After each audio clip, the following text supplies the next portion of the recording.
ISUPK. Boot up or shut up radio live with Priest and Officer 5000 on Wanya Allah. Tune in every Sunday night from 8 p.m. to 10 p.m. Central Time. It's gonna be informative and provocative. Also broadcasted live with Priest and Captain of 13,000. Kahantham Yard will be reporting live from hell, using the Holy Scriptures to bring truth to the blacks, Latinos, and Native Indians in America, the 12 lost tribes of the nation of Israel. Boot up or shut up radio live every Sundays from 8 p.m. to 10 p.m. Central Time. Boot up or shut up radio. Home of self-mutilation. Whatever verse you pull out the Bible, you gon' cut yourself.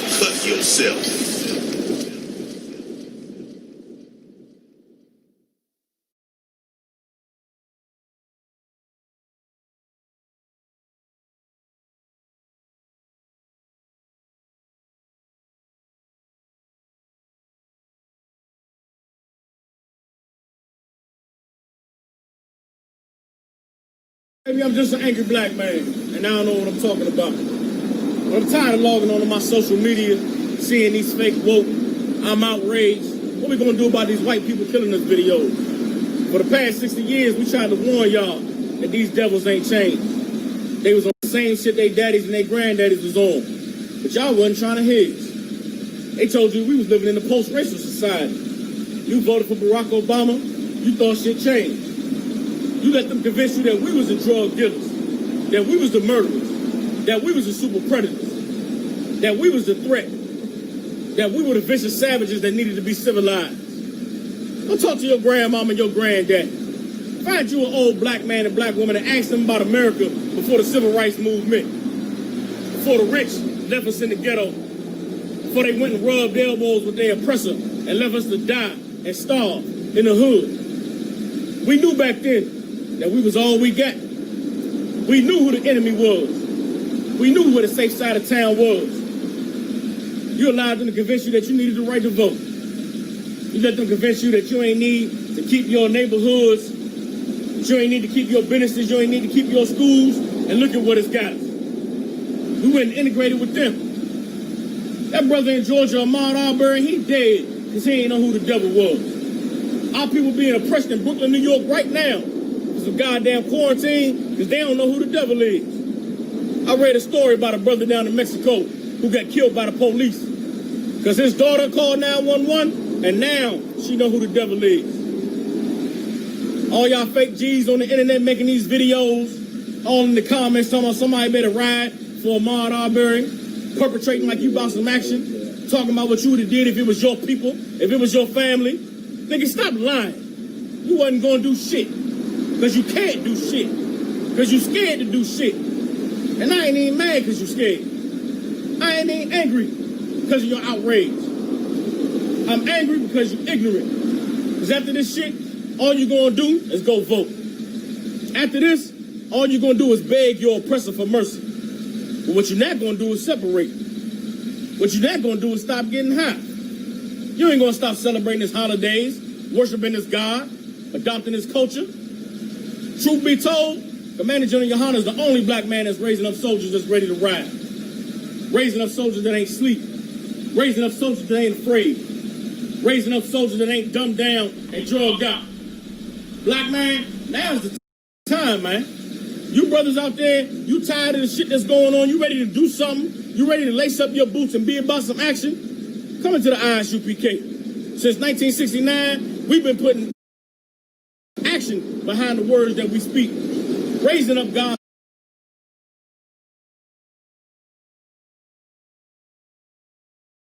people and restoring them to their righteous place. Y'all ready to ride? You ready for some warfare? Y'all know where to find us, man.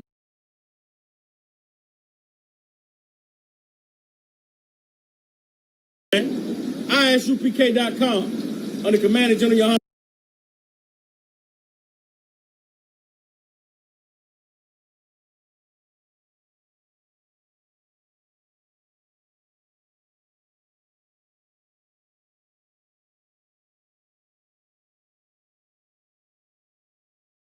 since 1969. Salute to the Angry Black Man Media Squad. I'm Captain 10,000 of Soccer War. I'll holler at y'all.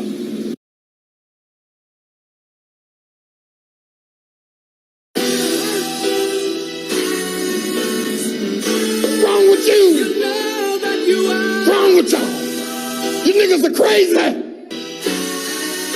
I'm just an angry black man. And I don't know.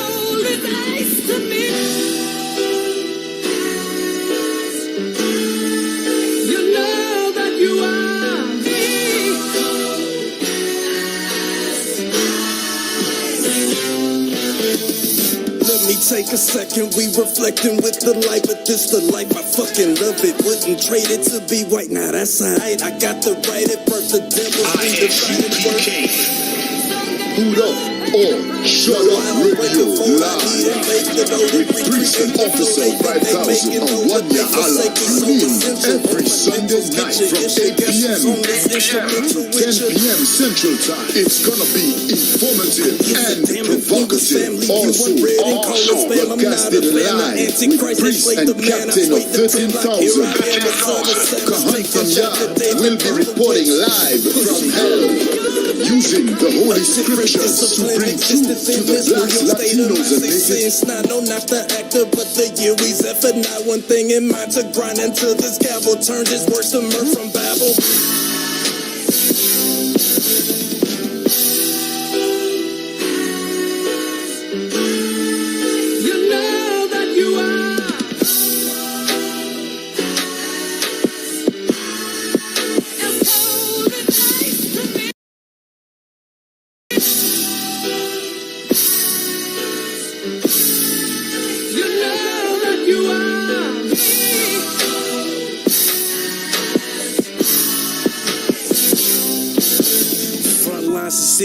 There is one other participant in the conference. This kingdom built on guy bones, so I can't love Esau, and I can't fuck with y'all. I ain't gotta say it twice. You vouch for the enemy, but look, my father ain't have a father 'cause of dope. I'm anti-politics 'cause Christ died from a vote.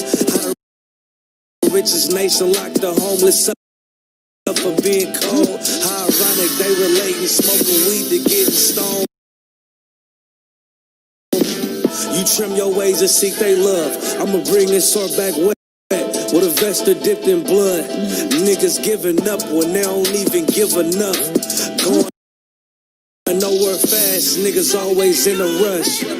I give them love 'cause my brother's lost. Christians eating while they brothers starve. No way I can serve another God. I give my love 'cause my brother's lost. Christians eating watch they brothers starve. I can't serve another God. Cold-blooded. You know that you are.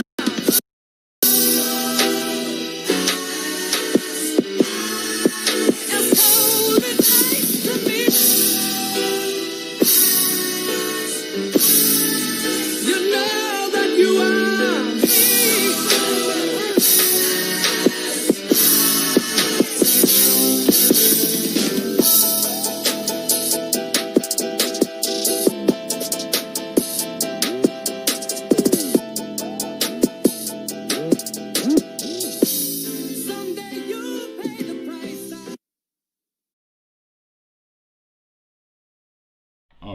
All right. Let me go ahead and get over here, man.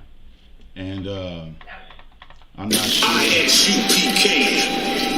Boot up or shut up radio live with Priest and Officer 5000 on One Year Allah. Tune in every Sunday night from 8 p.m. to 10 p.m. Central Time. It's gonna be informative and provocative. Also broadcasted live with Priest and Captain of 13,000. Kahan Yard will be reporting live from hell, using the Holy Scriptures to bring truth to the blacks, Latinos, and Native Indians in America, the 12 lost tribes of the nation of Israel. Boot up or shut up radio live. All right. Here we go down, man. Y'all already know what time it is, man. Boot up or shut up. We coming to you live and direct, man. Live and direct.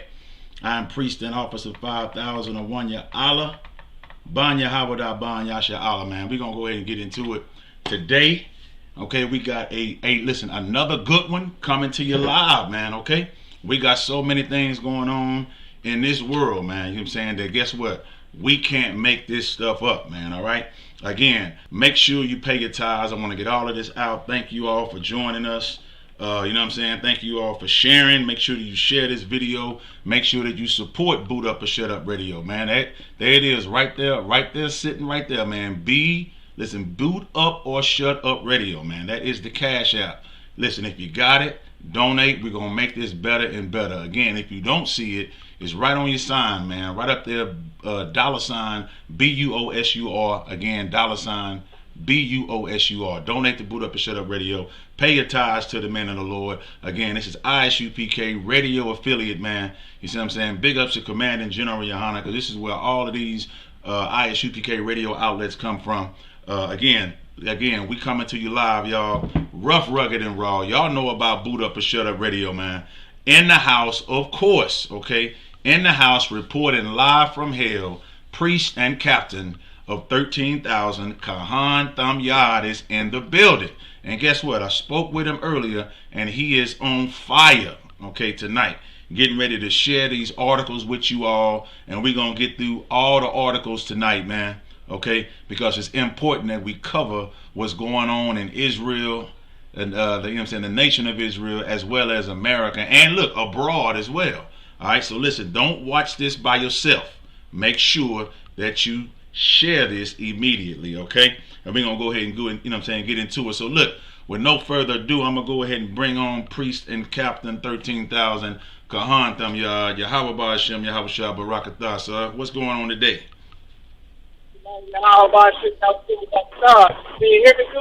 Yes, sir. Yes, sir. You know, we know you're on the phone, but other than that, we can hear you very well. Yes, sir. We can hear you.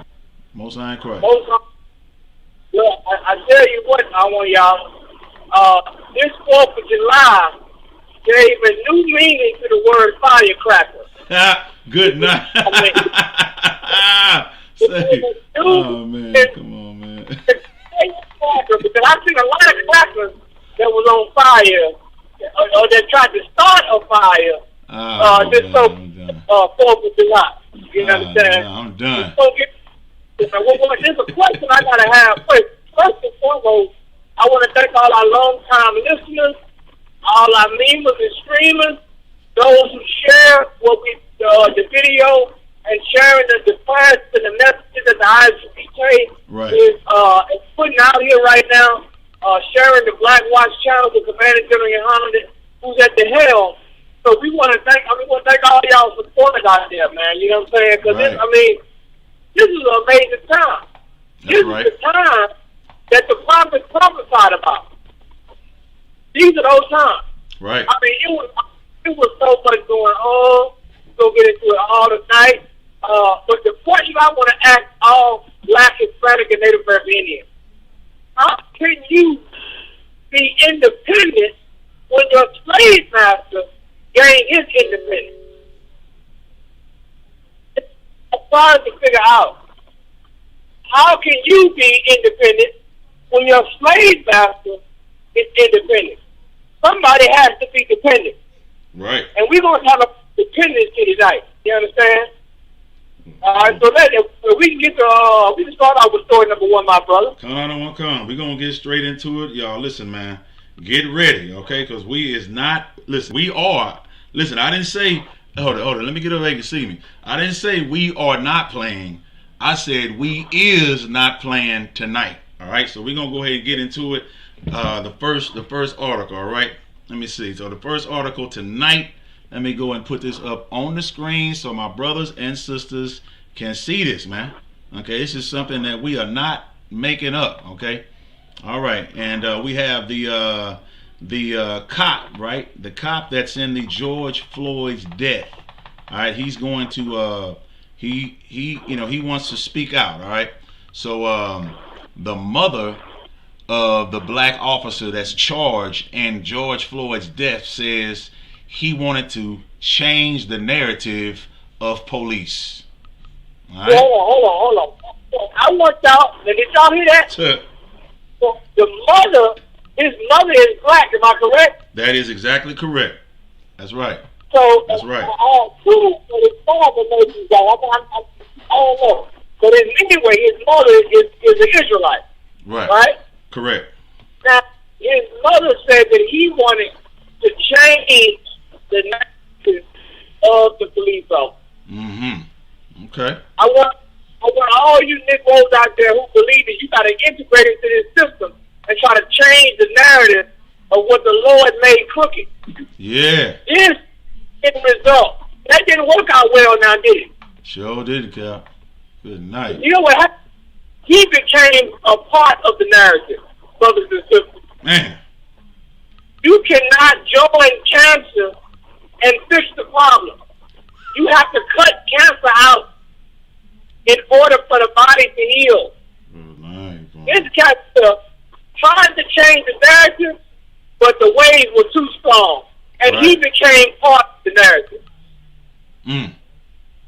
That is why you should say, thank you, Dr. Martin Luther King Jr. Every time. Yep. Every time. Good night. All right, so we going ahead, into Bob. it, y'all. Come. We going into it.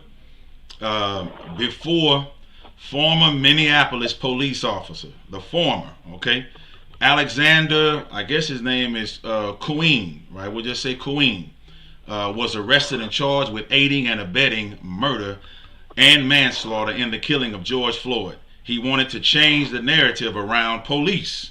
According to his mother, Joni Kuhn, in an interview with the New York Times, right? The New York Times says that her son often argued that diversity could force change in a police department long accused of racism. Say that word again. Right. Diversity. Yeah. That's that word. Yeah. And that's the word diversity when it goes to equality. See, the problem is you try to... Right. You trying to do what, Cap? That's what diversity means. Diversity means something different for white people than it means for black people. That's right. Right. Woo. The diversity white people mean I get to get my racial quota and look and dress up my resume to show that I'm all inclusive, which means more money for me. Man. You understand it? Good That night. gives them racial coverage when you give them diversity. But diversity means to you means you're gonna be last on the list. That's all that means. Mm. Good. And it's not that far Right. because look at what's going on now with diversity. You can't even have your own Black Lives Matter without having a Black Gay Lives Matter or a Black Trans Lives Matter Come on or some now. other kind of all life. If that is diversity, diversity is a cancer. Man. Good. You understand? We got all the diversity we need with all 12 tribes. We don't need no more diversity. Man. We got Latino, Native American Indians, our brothers in the Caribbean, and sisters in the Caribbean. That's We right. got all the diversity we need. Right. But the problem is you want to outsource your love. That's all that is. When I hear niggas say I want to be more diverse, it let me know that he want to outsource his love. He want to fix what the Lord that made crooked. That's right. And you cannot, Bible says, you're going to get that scripture later on too. You can't make straight what the Lord that made crooked. Come on now. Woo. Go ahead, man. Good night. Yes, sir. I'm going to go ahead and get that. I wrote that down, so I know we're going to end up pulling that in Ecclesiastes. Okay, let's get more into it. All right, now, it says that, says that her son now, he often argued that diversity could force change in a police department long accused of racism. All right. He also grappled with the growing issue of the excessive police force on black people, and joined the force to protect black people from from police aggression and intimidation after one of his siblings was arrested. Right. He joined the police force to try to do what? To make it better. To end up becoming an accessory to a murder. Ah, damn. And you said that too, Cap. You said that a lot of brothers, their initial start is to do something right for the community and be that hero, the nigga that wears the cape, you know what I'm saying, like Superman. But then after a while, they got so many hidden agendas and secret code, and that COS, that code of silence, that they have to see so much, of our cops, planning drugs like they did in DC, and everywhere else, and then the murders and them planting guns on people. They call it a hamburger.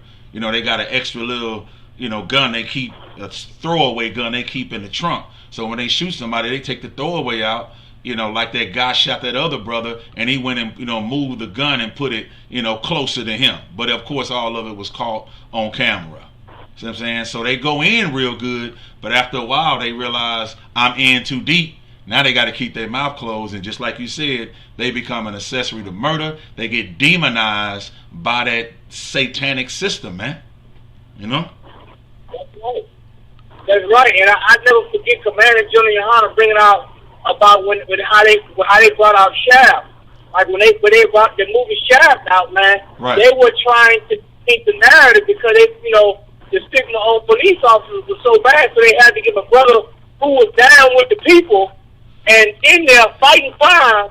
You understand? But even in Shaft, it was on the movie Shaft. I know one of the updated versions. He even said that, look, man, I'm too black for I'm too black for the uniform, and it's too blue for the brother. Good like night. He said that. Said that this sign always hurts black people, man. And see, we gotta understand, like Christ said it best, no man can serve two masters. Can't do it. He was because he knew that our allegiance was divided. He knew that some of you wanted to serve the Lord. That half of you wanted to serve the Lord, half of you wanted to serve Caesar. You had to pick a side, man. You had to be hot or cold, as the Most High said in the book of Revelation. That's right. Understand, like you and this brother here came in with good intentions, but good intentions are just not good enough. Right. I'm sorry to tell you. You understand? The road to destruction is paved with good intentions. Good. Come on. The road to destruction is paved with good intentions. Woo! Bomb dropper. That's another bomb dropper. All right, so let's get some more. Okay, let's get some more. Now it says, that he initially wanted to join the force to protect black people from police aggression and intimidation after one of his siblings was arrested, according to his mom.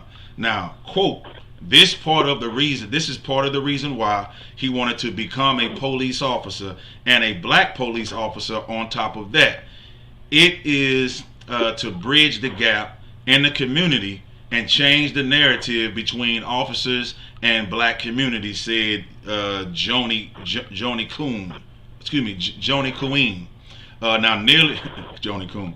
Now nearly a month after the horrific killing of George, Alexander Coon was spotted at a Cub food store in the early hours on Sunday. That was June the 21st, with a pack of Oreos and a gallon of milk in his hands after posting a $750,000 bond. He said a pack of Oreos. Let me stop. Hold on, let me stop, because I'm going to go in. Let me stop, Cap.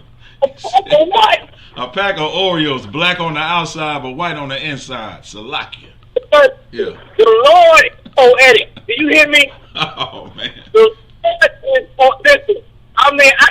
You can't write a better script than this. Oh, man. It's the old saying that you are what you eat. Oh, no. Come on, Cap. Oh, man. It's meaning that he could have packed an Oreo and some vitamin D milk. Oh, man. Come on, man. Golly, boy. You can't. Listen, y'all. You can't make that up. I read it. So it says another shopper, a woman, began recording him. All right. So he's recorded, in the store. You know what I'm saying? With the gallon of milk, with the Oreos, and according to the Star Tribune, Thomas Plunkett, the attorney representing Keown, tried to humanize him by saying he is a black man who grew up in North Minneapolis with a single mom who adopted 4 at-risk children from the community. Now, Plunkett also stated during the first court appearance made by the attorneys representing the officers on June the 4th, quote, "At all times, Mr. Queen and Mr. Lane turned their attention to that 19-year veteran." Now, Queen they were trying to communicate that this situation needed to change direction. Queen joined the Minneapolis Police Department in December 2019, but May 25th was only his 3rd full shift as a police officer. George Floyd was killed on May 25th in Minneapolis after a white police officer, Derek Chauvin, age 44, had his knee in the 46-year-old's neck for more than 8 minutes. On May 29th, Chauvin was fired from the Minneapolis Police Department and arrested for 3rd-degree murder and manslaughter charges. Now, on June 3rd, his charges were upgraded to 2nd-degree murder by the state's Attorney General Keith Ellison. Now, the 3 other officers on the scene when George Floyd was killed, they were Thomas Lane, age 37, Tao Thao, which is I guess a Chinese, Japanese man, Asian man. He's 34 years old, and Alexander Queen, who is 26 years old. Okay, were also charged and arrested for aiding and abetting. All right, so that's the end of that story. Again, what are your talking points on that, Cap? Man, listen.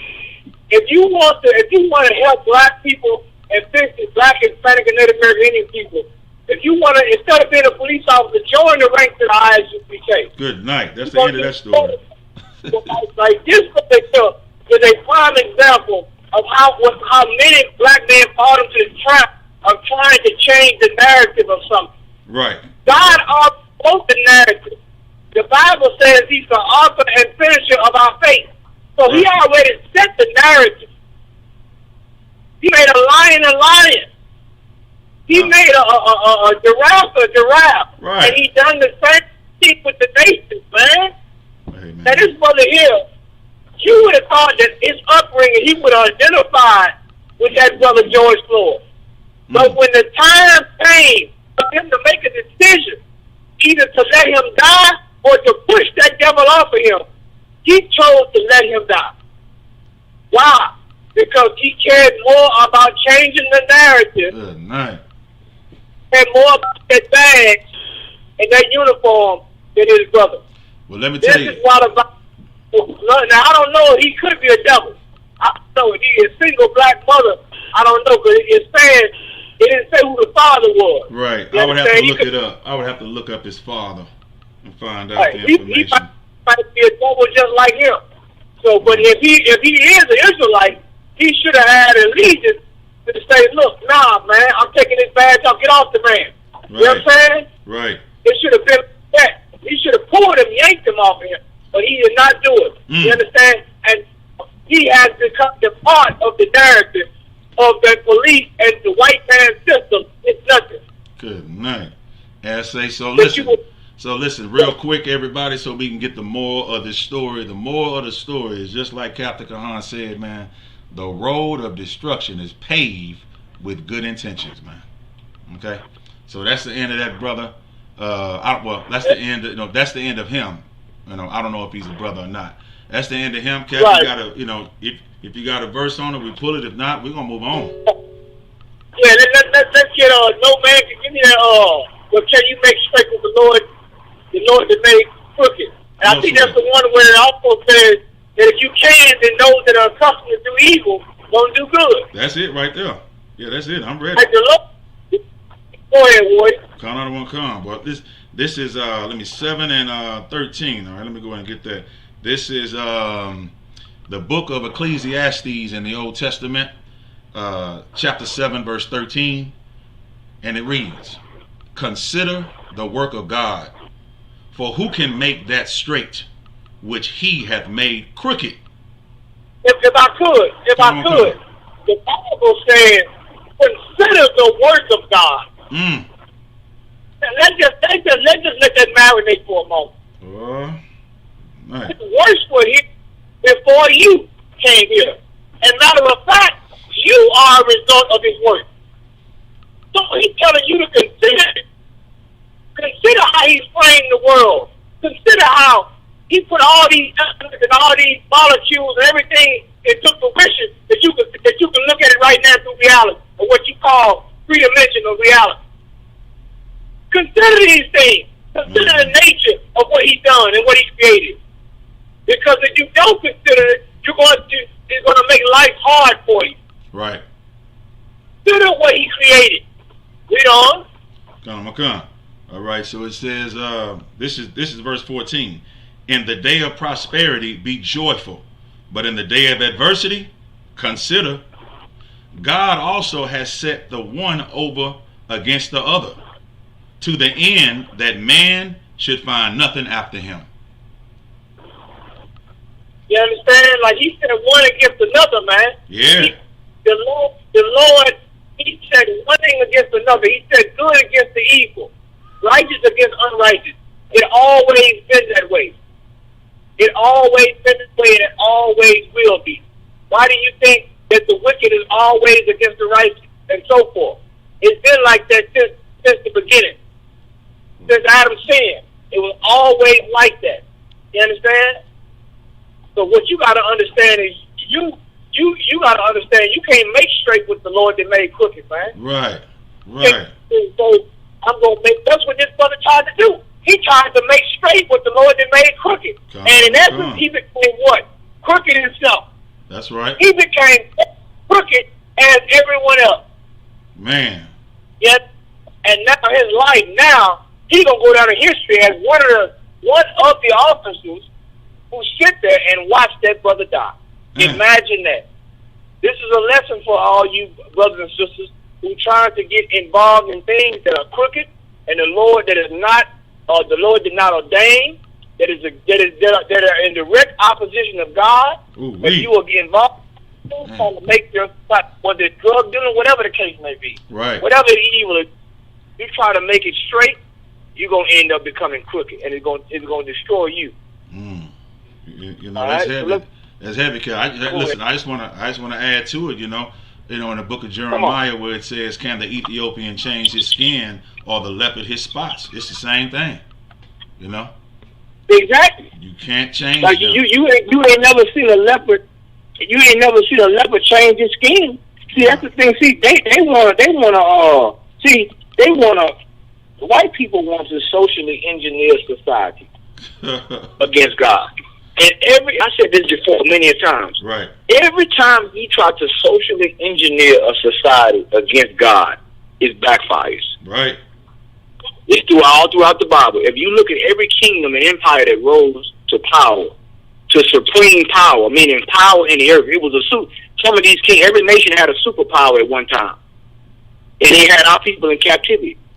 And every time, including the Babylon, the Tower of Babel. Right. What did they try to do? They tried to build a tower unto heaven. Against God. To challenge God. They wanted to socially engineer society. That's right. And what did the Lord do? The Lord brought confusion.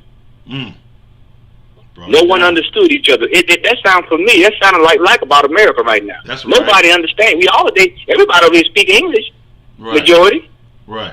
But we don't understand the speech of each other now. Right. And you have one person saying Black Lives Matter, the other person saying Blue Lives Matter, the other person saying all like now it's all confusing. Go ahead, brother.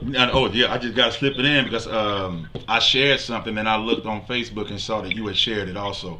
The white couple, with the guy that's filming having his white woman cover up. I think it was in Atlanta or something like that, in Georgia, where they were covering up, Black Lives Matter on the street top with paint. Exactly. So you saying it? It's total confusion, Cap. Total confusion, man. And you have Priest and Officer 5000 Kamawar, right, from DC. He said Psalms 58:3 right? The wicked go astray as soon as they be born. There you go. Come on, man. Damn, Come man. on, man. Shout out to it's Common War, man. My brothers out there in D.C., man, hold it down out there in D.C. Yes, sir. You understand? Shit, hell, D.C. and Maryland. You know what I'm saying? Right. Brother out there, man. You know what I'm saying? Rolling hard. You know what I'm saying? We roll hard together. Conor That's McCon, right, sir. bro. But he's saying that scripture. You put that scripture right there if you could, brother. Conor McCon, this is Psalms chapter 58 and verse 3. Again, Psalms chapter 58 verse 3, and it reads, "The wicked are estranged from the womb. They go astray as soon as they be born, speaking lies." Now you see that? Now the Lord said that, and it said from the womb. So once again, how you gonna hate the Lord when He put certain people have wickedness in their DNA? Oh, can I just say that tonight? Conor McCon. Can I just say some people have wickedness in their natural born enemies That's right. of us? That's right. Natural born. That's right, Cap. You understand? Yep. And that's just the truth, man. Let's just keep it real. And Cap, the You first understand? thing they say, Cap, the first thing they say is, with children, what they say, children aren't born like that. Children learn prejudice, and they learn, but that's not what the Bible say. The Bible say they That ain't what learn the Bible already, say. they come out like that. So I'm gonna believe what God said. You know what I'm saying? I'm believe what God said. See? That's right. And listen, and God knows best. Why? Because He's God. Sure. But see, your pastor, we know your pastor. Once again, why he's hiding, why he don't want to answer the phone, why he's ducking us, why he's not answering the emails. You understand? Because he understands that now he really don't want to even have this conversation now. See, now, like I said before, you got a lot of these pastors who became Atwater activists all of a sudden now. Right. Now, all of a sudden now. For Right. years, Commander Junior Hunter been bringing this out about racism, about institutional racism, Right. about oppression, and Right. about the police. For years, and you know what they called us? You know what your pastor called us? He called us a hate group. Come on now. Yes, he did. Some of you are listening. You know your pastor called Commander Junior Hunter, called ISUPK a hate group and a cult. Yes, Right. he did. Right. But now, I look at your pastor online, and he is now trying to sound like he's using the word racism. Imagine that. I thought he was colorblind. But now, all of a sudden, you see how quick the quote unquote narrative changes now? Right. Oh yeah. Because it's convenience. Because now, see, a lot of these pastors they are charlatans. You understand? And they're gonna bite off more than they chew. They're gonna bite off more than they can chew. But that's good. It's right up our alley. That's right. Keep talking about race. Right. Keep talking about it because right. eventually you're gonna meet ISUPK one way or another. We specialize in race relations. That's what you said. I don't know how many That's times. right. You see what I'm saying? And that's right, brother. I mean, this is incredible. And peace to the sister. Akwat Makwadash, right? She said that not only do they say that children learn about racism, America says, but the babies are innocent. They're born so sweet. But listen, Cap, you know about reincarnation. How can a baby be born innocent when they still haven't paid for the crimes they committed the last time they was here? You gotta believe it, brother. How can you be the Lord, what you saying is heavy. The Lord believes in checks and balances. Oh man. Make no mistake about it. Right. He believes in checks. Like he always collects his debts. Ooh-wee. That's what you don't understand about the Lord. So he's a black man. He always collects his debt. Always. He never gonna be not made whole. He's God. Right. You understand? So he gonna get what he wants, regardless. You ain't no escaping it. You know what I'm saying? And what you see here in America right now is what you about to see is a quagmire of confusion and one nation against another. You understand? That's what you getting ready to see in America. Good night. All right. All right, Cal, let's go ahead. Get it. Let's do it a second. All right, y'all. I've been trying to push it. That's why I'm trying to get it. All right, y'all see it on the screen, man. Here we go again, man. Here we go again. Chance the Rapper, right? Chance the Rapper says black men are oppressing, right? oppressors of the black community. We are the oppressors of the black community. This is what Chance the Rapper has said, Cap. Okay, absolutely incredible. All right. So now I'm gonna go ahead and get into the story, and here we go. So now Chance the Rapper claims that the black men are the main oppressors of the black community. The rapper posted his controversial political position on Twitter yesterday, according to a quote that Chance retweeted. He retweeted it, right? Black men, I think it's saying black men may be victimized by racism, but sexism allows them to act as exploiters and oppressors of women. Listen. This is what he said, Cap. Listen. Come on, man. This Did y'all hear this? See, Chance, Chance the Rapper then took the wrong chance by saying that. Yeah, he just took the wrong chance, and he need to shut his damn mouth. Right. You see, this is the problem. People always try to sound educated. People always try to make themselves. This is why celebrities are not leaders. You understand? He opened his mouth, and then change once again. Hold on, what did he try to do? He tried to change the narrative. Here we go. Change the storyline, right, to say that black men really are the oppressors. Can you hear me? Are you listening to me? Come on, man. This is the problem. This is why we can't never get ahead. Ah, damn.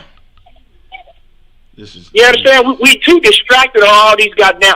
The race card will always trump the gender card. Didn't we tell you this before? Good night, man.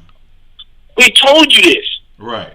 Go ahead, my brother. Yeah, I mean, and in the midst of the pandemic, or no, well, not the pandemic, but that too, but in the midst of America, at least, acknowledging, that they're doing wrong, statues coming down.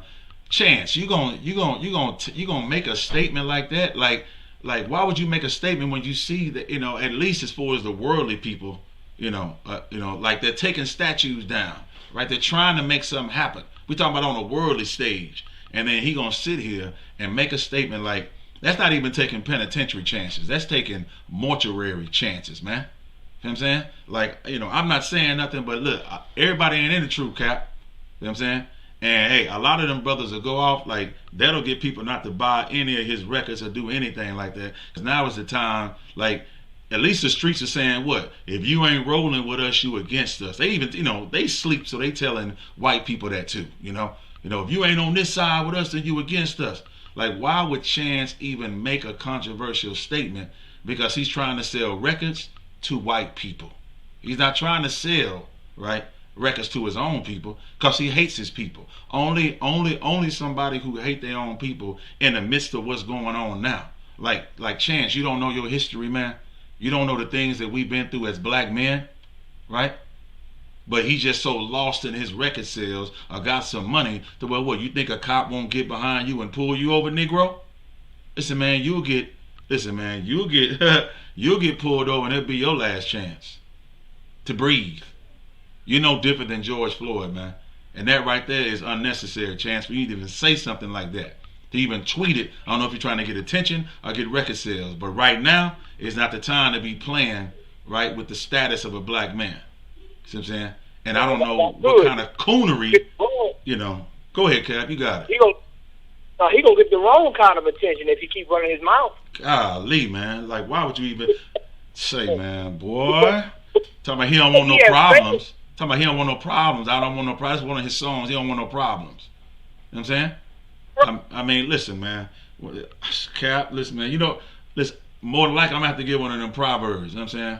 I'm about to go and get the proverbs just real quick. All right, one of them just in my mind real quick. Let me get Proverbs 13. I think it's 1 or either it's verse 3, but I know it's 13. All right, so let's see. It's verse 3. Okay, Proverbs chapter 13, verse 3. Chance, I'm telling you, man. It reads, "He that keepeth his mouth keepeth his life, but he that open wide his lips shall have destruction." It's the wrong kind of attention that you get, man. Now ain't the time to be cool, man. You got it, Cap. Telling you. No, brother, what you saying is so right.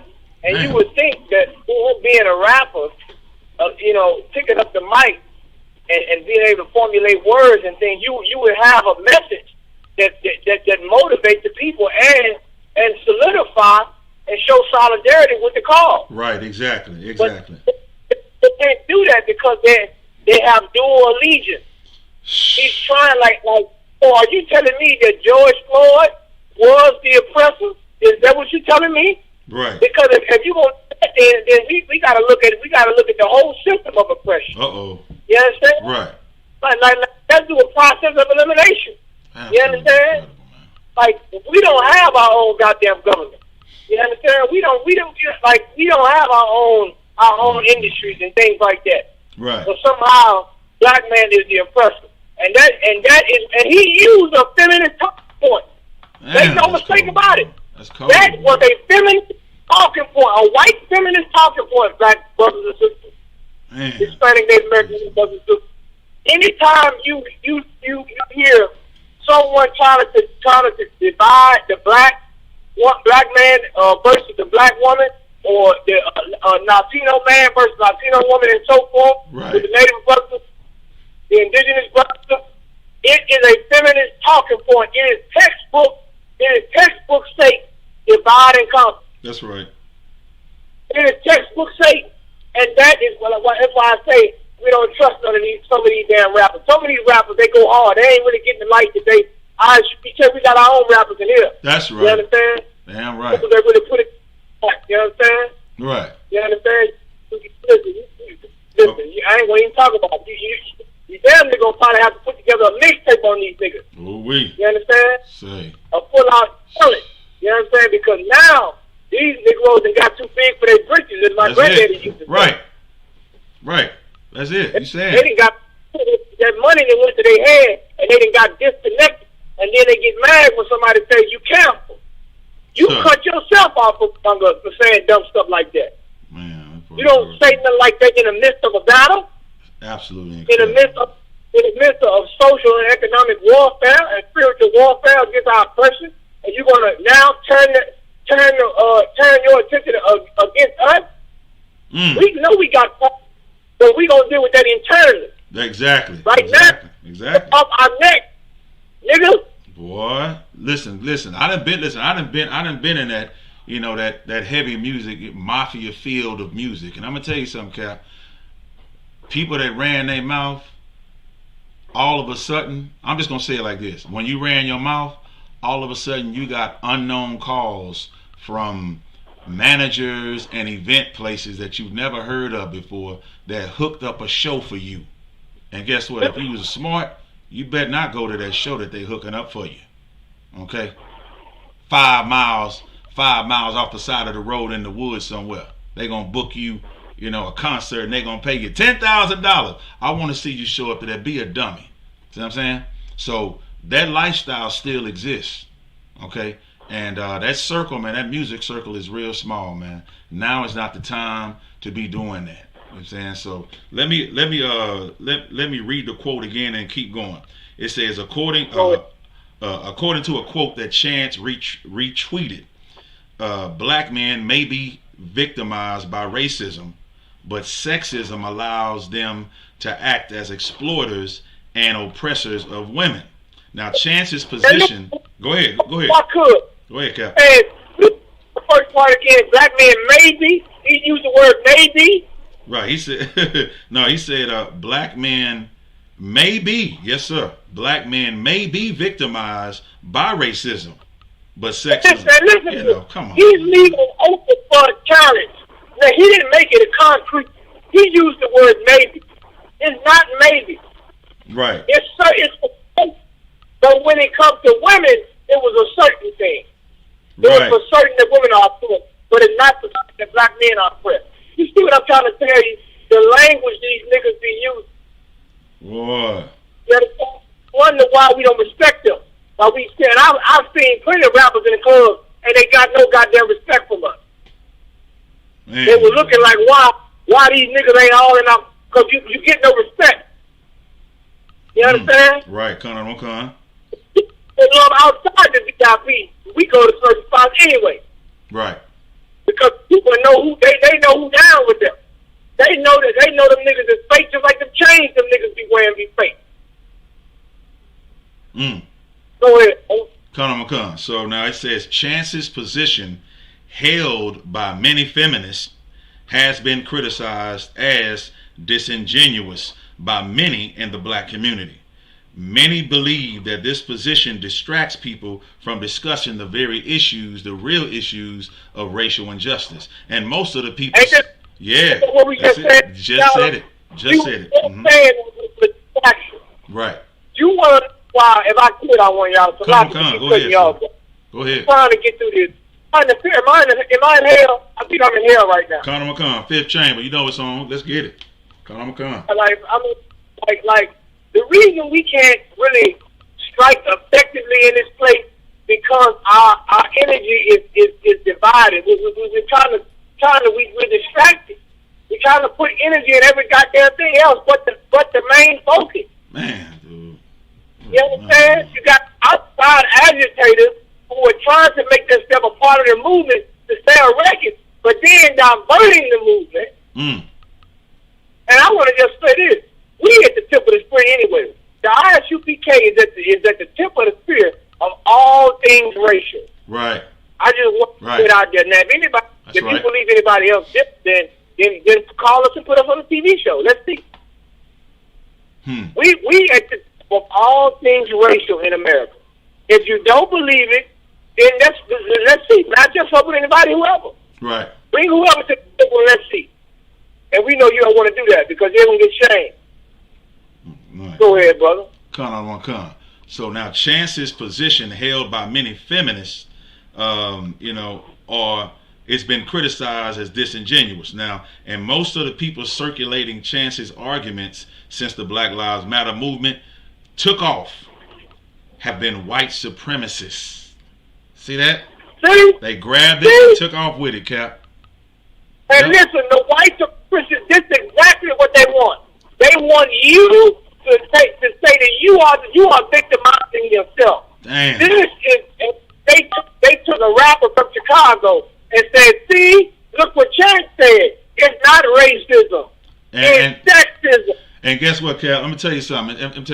And as far as the world, right, it doesn't take a hard punch by a so-called white man or our own people to neutralize the movement, to neutralize our people and stop it. And when Chance do that, that neutralizes that movement and what's going on. You see what I'm saying? And it takes the ump out because people they go home and they say, golly, I was jamming Chance's, CD on the way up to the riot. You know what I'm saying? Oh, I was jamming this CD on the way up to the protest. Okay, you know what? I ain't going to buy that no more. And it changes the direction, which is the narrative. It changes the direction, and then a nation divided can't stand. See what I'm saying? That's right. And again, it all goes back to our Christian leadership. Because our Christian leadership to let us know what's going on. If they don't, get out the way. But they should let us know so in times of needs like this, like the Watts riots and things like that, all the way up to today, the civil rights movement, we will know no matter what. Even if there's something somebody said, we'll go behind the doors, like you just said, and we'll get it straight. Not in front of our oppressor, not in front of our enemies. We'll go, and that's an in-house problem that we could talk about. If he felt that way, then he should just go behind the scenes. He's in a prominent position. He can get in touch with certain people to get that, thought hell. But no, he want to do this, he following after his oppressor, and he gonna Donald Trump tweet some stupid stuff out like that, man. You know what I'm saying? And that hurts our nation in a time when the world, is trying to I'm speaking worldly, when our people are trying to get themselves together and find out who they are. Here come Uncle Ruckus, nephew. Here come Uncle Ruckus' nephew, with this idiotic statement that he's saying, man. And I'm going to tell you, the Lord got the death angel going around. Everything you saying against your brothers, listen, don't be showing no brotherhood in what happens to you. You know what I'm saying? The Lord builds you up. The Lord builds you up, and then he tears you down to humble you. And Chance wipes his ass with toilet paper just like anybody else. And the Lord will touch him like he'll touch any one of us, man. You know what I'm saying? So his time is coming for that.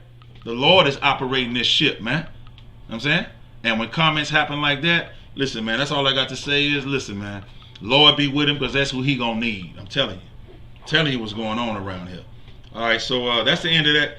That's the end of that. Well, we got a little bit more. You want to get the rest of it? Are we good? Yeah, well, I just want to say that we can move off of it. But he took the same position as Oprah Winfrey and Gayle King. Oh, come on. That's exactly right.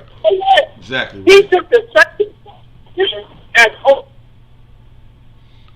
Right. Yes, sir. The exact position. That position is correct. Do you understand?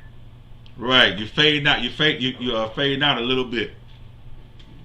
Okay, can you hear me? There you go. You back in. Okay, if I fade out, just continue on. I'll call back in. All right, but that is what the hell is going on. All right. So I guess we can add them to the hashtag, huh? We can add them to the hashtag. All you got to do is, get it together. We'll send it out there. And if people don't know, right now we got the hashtag that says a hashtag to hell with Gayle, hashtag give Gayle hell. So I guess we're gonna come up with a hashtag you blew your chance or something. I don't know, I don't know. Yeah. You get no more chance. I don't know. You know what I'm saying? Right. Chance, he on the list. If he don't shut his mouth, he gonna hashtag him into oblivion. Good night. So yeah, he better come on with it, man. It's time that everybody play their part, and Chance ain't no priest and prophet, but his part that he can play is shutting his damn mouth. If you don't have nothing good to say, then don't say it at all. I'm pretty sure his daddy or his mama, whoever raised him, taught him that. If not, guess what? The streets gonna teach you that, Chance. I'm telling you what I know, partner. The streets gonna tell you to, hush your mouth right about now. And there's other rappers, and I don't want to give their names out, but there's other rappers that are active inside of this. That are from his own town. They can pull him to the side and, touch him. So, hey, good luck out there, Chance. Good luck. I'm telling you, and you in Chicago talking like that, knowing that Chicago out there struggling, And, they got a lot of killings and stuff going on. And our brothers in the ISUPK are out there, trying to raise, the nation up. And then here go this fool because you think you got a lot of money that you won't get touched, right? That you won't get, questioned, that you won't get checked. Let me tell you something, Chance. This not the time, man, to be living like that. Now, if you think you untouchable, okay, then guess what? You got to write. It's your mouth. Keep running it. Okay? Keep running it and saying comments like that. And I'm telling you how the Lord work, man. Chance, what you doing ain't of the Lord. So guess what? If it ain't of the Lord will bring it to nothing. You understand? So, hey, don't be on no high horse and you won your little Grammys, you got the little mainstream recognition that you got. You know what I'm saying? You got your little acid rap that you had put out, your little third mixtape, what is it, coloring book that he had put out in 2016. So you got some Grammys and going. You got the best rap album of the year, and it became the first one when he was the first streaming only album, right? Because he got his album through streaming, and he streamed his album, to win a Grammy award, man. You know what I'm saying? And it peaked, I think, at number 8 on the Billboard chart, right? Out of 200, Billboard 200. So he has some accolades. Let me tell you something, Chance. The Lord will take them accolades away from you, okay? The Lord will take them accolades from you, man, like they never existed. You understand? So you want to make sure that you, walk lightly, man, and have respect for your brothers and sisters, man. You understand? Have respect for your brothers and sisters, man. Don't go out like a sucker, man. All right, Cap. Yeah, right. We can move on to the next one. All right, come on. All right, y'all. We're gonna go ahead and get into this third story for the night, and we are. Listen, I told you we was gonna get through them. All right, we moving right along. All right, we got the third story for the night, and this is a good one also, man. It's like it just don't stop. You feel what I'm saying?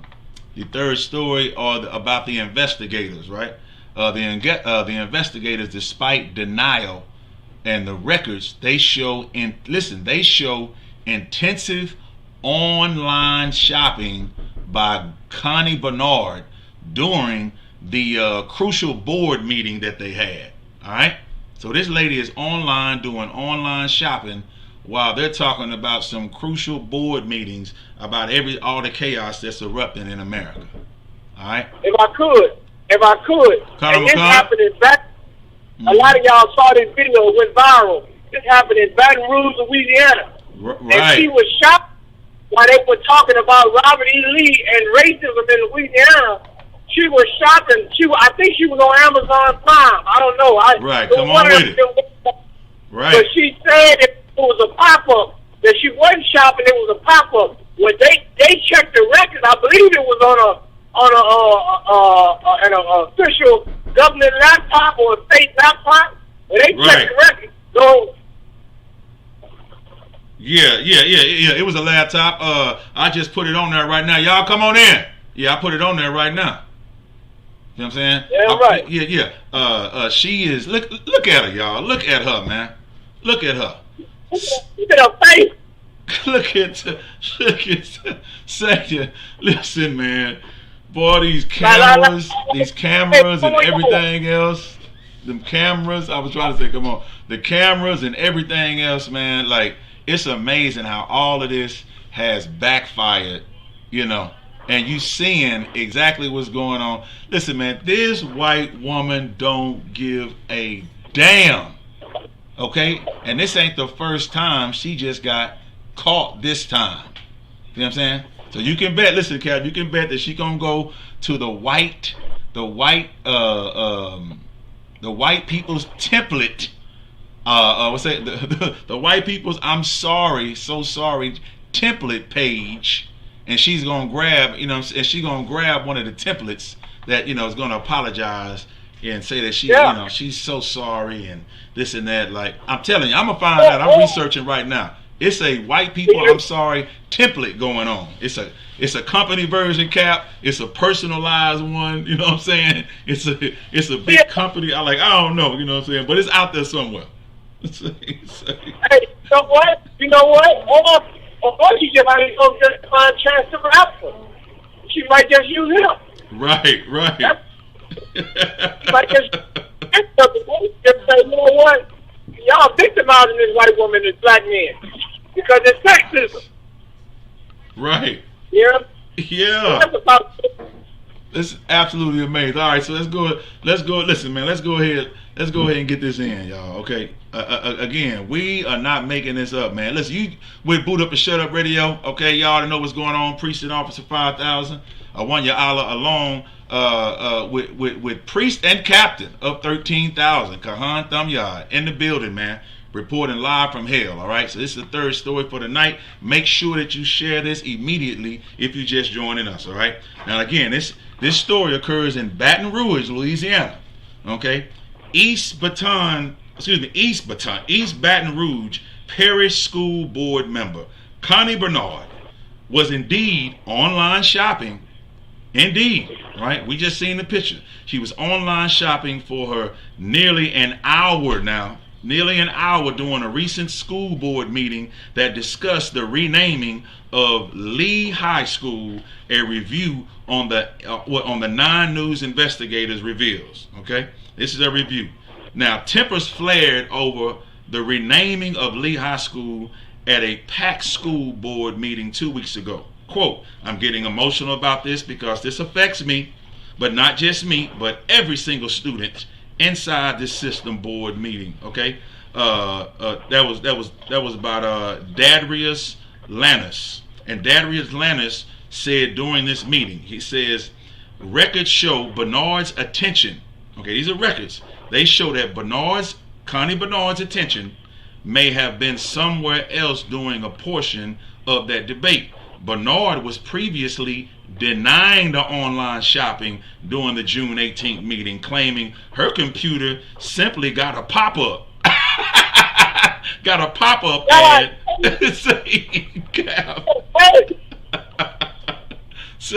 got a pop-up ad that she failed to close, the Advocate newspaper reported. Now, WAFB obtained a copy of Bernard's internet search history through a public records request. Here we go, y'all. Records show she was shopping for discounted women's clothing on an online consignment and thrift store website called ThreadUp. Okay, let me tell you something, y'all. It is 1, 2, 3, 4, 5, 6, 7, 8, 9, 10, 11, 12, 13, 14, 15, 16, 17. It was 17 photos. It shows that Connie Bernard's online shopping history during the meeting, man. Now, at one point, the records obtained by WAFB showed Bernard even adding an item to her shopping cart. Okay, so you're going to add something to a pop-up. Now, Connie Bernard began online shopping just before 8:30 p.m. as the board was discussing adding a new position at the school board office, as well as a vendor for COVID-19 prevention products. Now, she continued her online shopping as the board next began discussing the renaming of Lee High School, a school named after Confederate General Robert E. Lee. Good night. So now, it's a topic that nobody wants to talk about. So it's a lot easier to just kick it down the road and say, oh, well, we'll talk about it later. Well, guess what? Well, the things that are happening in our society right now, we're pushing this forward anyway, the board member Evelyn Ware Jackson said during the discussion. Ware Jackson, Evelyn that is, was sitting right next to Connie Bernard during the meeting. And listen, and even as she was busy discussing the importance of removing the Confederate general's name from the school, Connie Bernard search history reveals she was browsing. Okay, she was browsing for a discounted women's clothing, specifically records show. Go ahead, Cal. She busted. Yes. Who has a direct correlation between her listening about slavery and shopping? I'm sorry. There has to be a direct correlation between her listening about people being slaves and her shopping. I guess her hearing about slaves just make her want to buy something. I guess. Right. I guess you just want to buy something. I guess it has to be some kind of connection. Right. Her listening about all this slaves and they don't want to buy something. She wish she could buy a nigga. Oh, come on now. Say, Lucky, look, Cap, I'm keeping it real, man. Look, they sexual deviants. Lucky they didn't catch her buying online toys. Now, that's about as politically correct as I can say that. And I don't mean from Toys R Us. Okay. It's ridiculous, man. Yeah. It's ridiculous. And I want to say this, too. Like, I can understand, a lot of our brothers don't have the truth, brothers and sisters. And I understand why, from a carnal standpoint, why they would want to change a school, a dilapidated school in Louisiana named after a Confederate general. But what you don't understand is the South is so entrenched in racism. Like, it ain't just the schools named after him. It's highways. It's boulevards. It's medical centers. It's hospitals. Right. You would have to completely reconstruct or deconstruct the South in order to remove racism. You just couldn't do it. You know what they're going to have to do? Listen, Cap, this is what you're going to have to do. They're going to have to call the Mexicans because they could damn near do it overnight. Listen, they have to call them in there to tear everything down and rebuild it. Let me tell you something. I was looking maybe a week ago, and I was looking at the comedian. What's his name? George. Man, what's that popular comedian? Oh man, I can't remember his name. Oh, George Lopez. Yeah, appreciate that. Yeah, George Lopez. Listen. George Lopez said they said that Rome wasn't built overnight, and George Lopez said what they did, they should have hired some Mexicans. Okay, let me tell you something. I fell out, Cap, because it's so real. Like, if they want to reconstruct everything, they need to call these Mexicans and let them rebuild. You know what I'm saying? And knock the freeways down, or wherever these Confederate monuments and anything that's displaying any type of white supremacy. You know what I'm saying? And let the Mexicans put it up. And in the meantime, the Mexicans, they're going to put up Cesar Chavez and everybody else. Now, that's the end of that. Shalom. See what I'm saying? Hey, if I could, I've done some studying and reading on the Civil War, and I want to say that there was one general who he really understood what time it was when it came to the Civil War. He was fighting for the Union. His name was General Sherman, and he believed in a scorched earth policy. That was his policy. On his march to, he completely burned everything in Atlanta. He destroyed everything standing. He was. They called him a maniac. You know what I'm saying? Good but night. Abraham Lincoln said, "Well, he's our maniac." Come on, like now. he didn't want. Like he was. General. I think it was General Sherman. He had a scorched earth policy, and that's the policy our King Yahushua gonna have when he returns.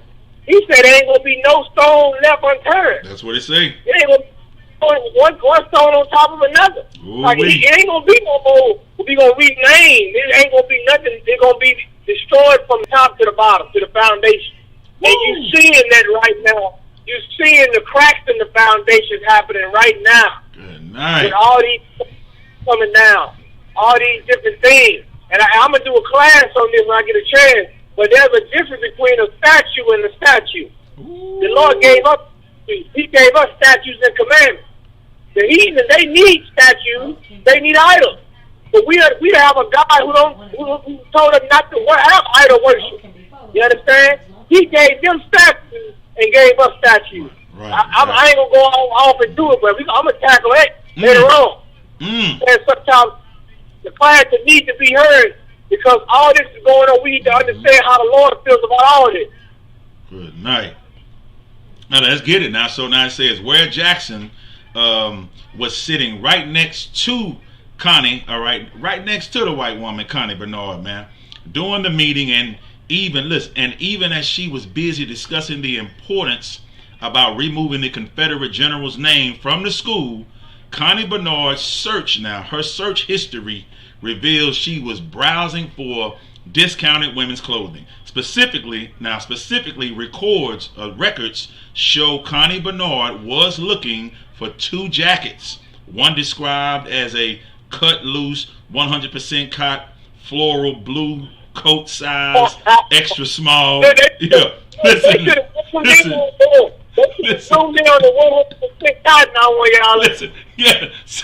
Listen, talking about a pop up. I hear you.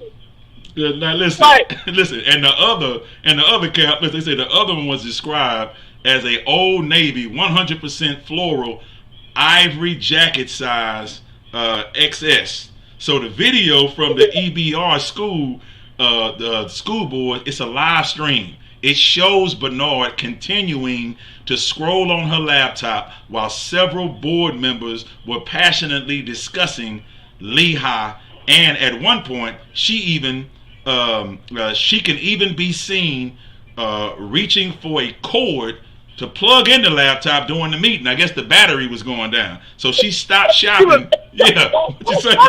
Say I'm done. Say I'm done, man. I'm done. Okay, hold on. So I had to go and blow it up for them so they could see it. Like, listen.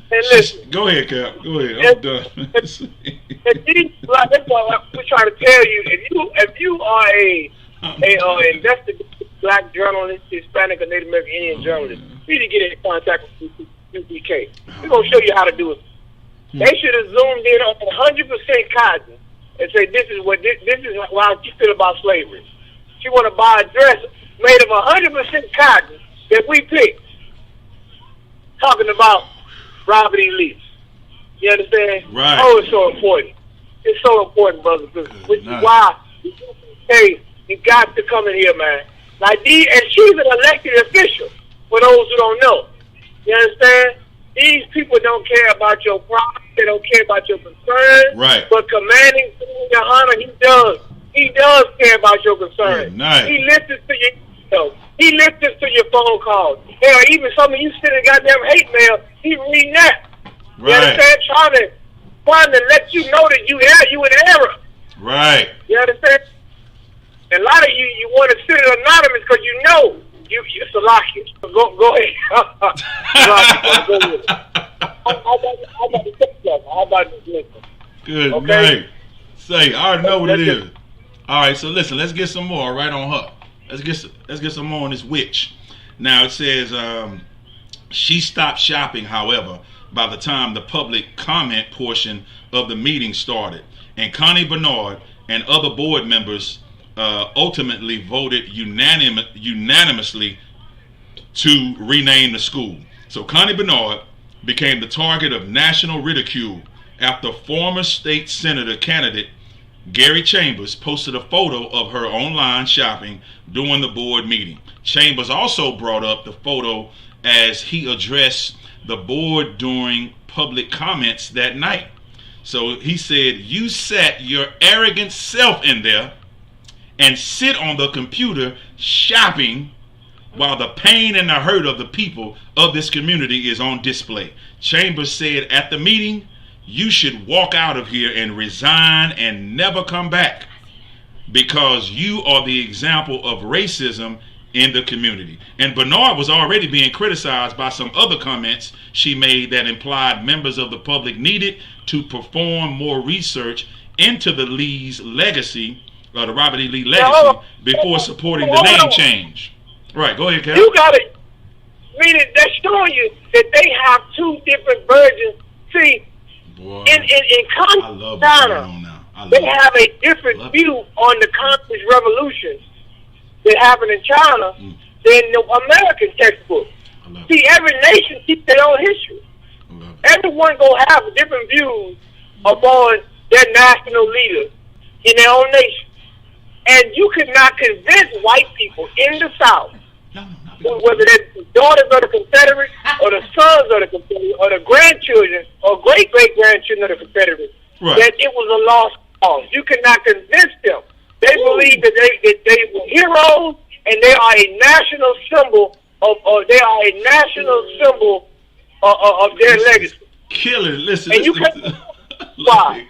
But when it comes to you understand that he was a tyrant. You understand?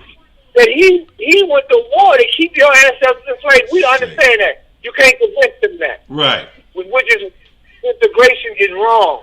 Because we don't see things the same way. We don't look the same way. We don't view history the same way. Right. Which is why the Israelite School of Universal Practical Knowledge, we specialize in history. Come on. We specialize in race relations, man.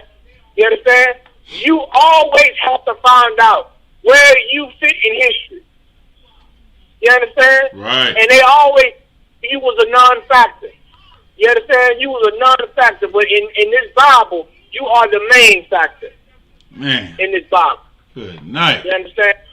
And slavery was just part of one chapter of your life. Man. It's not the end. Keep going, brother. Con out of one con. That's absolutely incredible, y'all. And listen, before I read, this is the greatest time to be alive. Okay, right now is when we need to apply pressure. Don't give in. You know what I'm saying? Don't give in. Keep it going. You see what I'm saying? That's right. Right now is the best time to be alive. And guess what? The ISUPK, we're going to strike the iron while it's hot. And guess what? It's been hot since 1969. You just didn't know what was cooking. You smelled it, and it smelled good. You just didn't know it was cooking. See what I'm saying? Hold on. Go ahead, you got me fired up, brother. Out there in Shreveport, out there in New Orleans, all the wards. Come on. Out here in Louisiana. You know we coming out there in the Baton Rouge area. Listen, man, you better get on board. We know y'all checking us out. We know y'all linking up. Officer Matabar out there in New Orleans, get in contact, man. Listen, if you want to learn how to boot up in the booth, you better get in contact with the UPK. Good night. We've booting the hell up all day and night out here, and Connie ain't the only one. Connie ain't the only Karen. Connie is not the only Karen. Okay, so let's get it on. Connie McCon. So now a petition to remove Connie Bernard as a representative of the school board has since been launched. Okay, 25% of the people in Connie Bernard's district would need to sign to recall petition.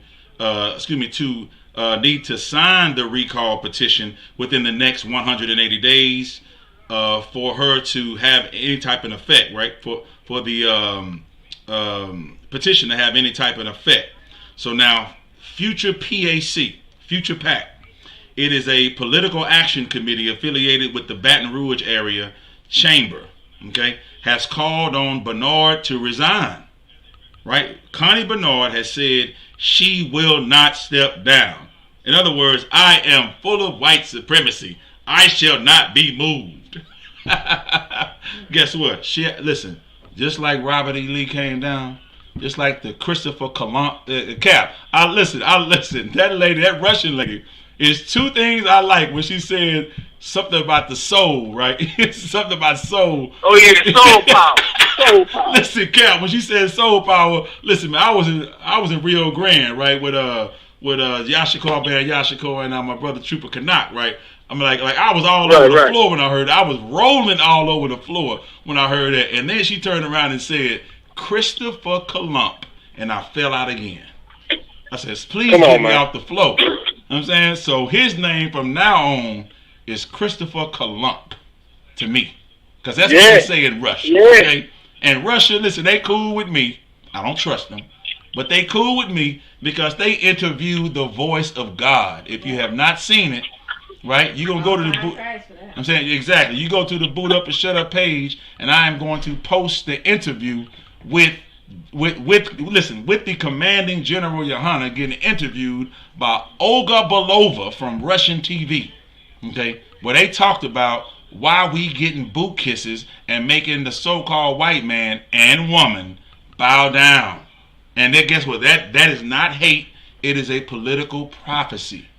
Excuse me. Well, yeah, the Bible is political, but it's a biblical prophecy that's in the Bible. And that's what Cap is trying to tell you. You want to get them boot kisses in the boot down in Louisiana?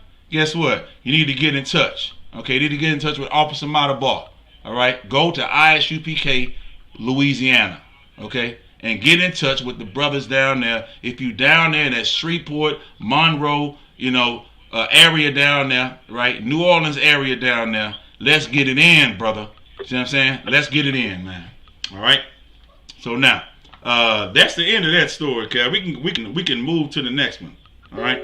Damn right. We can move on to the next one. Okay. So now we at number 4. I told y'all that we was gonna get through these, right? And guess what? That's exactly what we're doing. So now we got another one on the board. All right. This one says Fort Hood Army Sergeant Marcus Nelson. He's Marcus Nelson Sr. Guess what, y'all? He died. He died while in custody at Bell County Jail in Belton, Texas. Nelson held on charges, right, stemming from 1st Cavalry Division. And that was May 23rd, 2016. All right, so let's go ahead and get that. Boy, this right here is a story right here, man. Now, if I could. No, I'm gonna come. Go ahead. Fort Hood has been in the news. I want to say all this month, also all last month, big ups to leading Nelson, up into the 4th. Right. And that's a military base here. You understand? Like this stuff, you can't escape this, man. They had a Hispanic sister. They got murdered up there, man. Right. They found her other name, man. A Latino, a beautiful sister, man. Yes, sir. You understand? Right. They up in that damn military, and they couldn't protect her, but they want her to fight. They want her to put her life on the line for this country, man. Like, man, you once again, man. And I saw the interview with her mother. It's heartbreaking. It's heartbreaking. Like, I mean, I couldn't even really watch the whole damn interview, the speech. I couldn't even really. It was just to hear that sister mother cry out. It was like what the Bible says: the cry of Jerusalem is gone up into the Lord. Good night, Cap. Come on now. It's like that. It's like the cry is so pertinent. It's so strong, and there's so much pain and hurt in it. You know the Lord is hearing it. You know the Lord is hearing it, man. Damn. And He's going to bring this place down. Yes, no matter what uniform you put on, there's one uniform you can never take off. And you starting to realize that now. I would hope so. Damn, man. Keep going, brother. Come on. All right, I had to go on and put the sister on the screen real quick, man, while we was talking about it, man. That's heavy. So now again, let me go ahead and reiterate what I said. everybody. Fort Hood Army Sergeant Marcus Nelson Sr., he died while in custody at Bell County Jail in Belton, Texas. Nelson held on charges stemming from 1st Cavalry Division. Okay, so Fort Hood Army Sergeant Marcus Nelson Sr., he's 45 years old. He died May 23rd, 2016 while in custody at the Bell County Jail in Belton, Texas. Nelson had been held in pretrial confinement on behalf of the 1st Cavalry Division, according to the Army Times. Nelson was charged under the Uniform Code of Military Justice with departing his appointed place of duty, disobeying a lawful order from a non-commissioned officer, right? Dereliction of duty dereliction of duty and disobeying lawful regulations and communicating a threat. Okay, so Sergeant Nelson was from Detroit, Michigan. Peace to my brothers up in Detroit. Peace up to Captain LeBon, right? Sergeant Nelson was from Detroit, Michigan, and joined the Army in April 2005. Okay, as a petroleum supply specialist. In June 2015, Nelson was assigned to the 1st Battalion, 227th Aviation Regiment, okay, 1st Air Cavalry Brigade, 1st Cavalry Division. Sergeant Nelson deployed to Iraq twice, and his awards and decorations include 3 Army commendations medals. He had commendation medals. He had 2 Army Achievement medals, 3 Army Good Conduct medals, and the Iraq Campaign Medal with 4, listen y'all, with 4 campaign stars. Okay, so that's super heavy, man. That's the end of that right there, Cap. And all them accolades and all those medals just to die in police custody. Oh, come on, man. Good night. See, you got to understand something. And see, this is why they got mad at Colin Kaepernick for kneeling on the flag, because they act like that our service don't, and really, it don't matter to them. Our service or whatever we do for this country don't matter. The Bible says it's a scripture where the Bible says about our works that He didn't take note of our works. Well, they don't. It's a scripture. I'm paraphrasing, where it said that they don't make mention of our works, or they don't. Right. You understand? Right. Like the stuff we do it don't mean nothing to them. All this blood, sweat, and tears you do for this country, it don't mean. You had veterans coming over from fighting over in the war back in the day. They was killing them with their uniform on. Good night, man. And they were lynching them in their military uniform. Come on, and Cap, if I may, we got Priest and Officer 5000 Kazak Yard in the building, man. I respect this brother, because listen, man, when it's time for me to put a Hispanic brother, and he knows it, you know what I'm saying? He know what I'm saying is true. Yeah, right. When it's time for, you know what I'm saying, for me to explain, you know what I'm saying, because I was in the valley. You know what I'm saying? I was in the valley with Yashikar Band Yashikar, right? And right. And so I'll call Priest and Officer 5000 Kazak Yard and say, listen, man, could you please do this? Listen, man, the brother be working. As soon as he get out of work, Cap, you know what I'm saying, like, listen, man, this brother UPK, man, you know what I'm saying, he one of us. As soon as he get off work, damn right. Listen, man, I'm serious, Cap. He'll call me, you know what I'm saying, and then he'll say, okay, put the brother on the phone. You know what I'm saying, and it's good because down in the valley they speak Spanish. I can't talk to him, right. Cap. You know what I'm saying? I can tell him only so much. You know what I'm saying? And right. And then even if I tell them about Totakas and so forth and go all the way back and explain Mexicas and Chicano movement and the Brown Beret, it still doesn't help. Mexicans need somebody that's Mexican to talk to them. See what I'm saying? To really push it through. You see what I'm saying? And Kazak Yard is there for me every time, Cap. See what I'm saying? And he just he just left in the chat room. He said in Southern California they are protesting for the death of this young lady, man, Vanessa. You see what I'm saying? And I want to say that, and shout out to Kazak Yard, who's going to be a pillar in this truth, man, out there on the West Coast. Right. You know what I'm saying? I can't wait to get in the West Coast with our brothers, man. I mean, putting it down like you said, man. Like, and that shows you how the Lord, like certain brothers got different gifts. Like he not only had the gifts of tongues, but the gift to be able to speak and reach brothers, man. That's right. And that's what we need in this nation. Like the general was saying, Right. it ain't gonna be the kingdom of heaven with just Judah in there, with just Negroes. It ain't the kingdom of heaven until blacks, Latinos, and Native Americans are in this together. To all, it ain't gonna be it's not gonna be the kingdom. Okay. Right, We can't have it without each other. David understood that. Right. You understand? Exactly. You ain't gonna have no.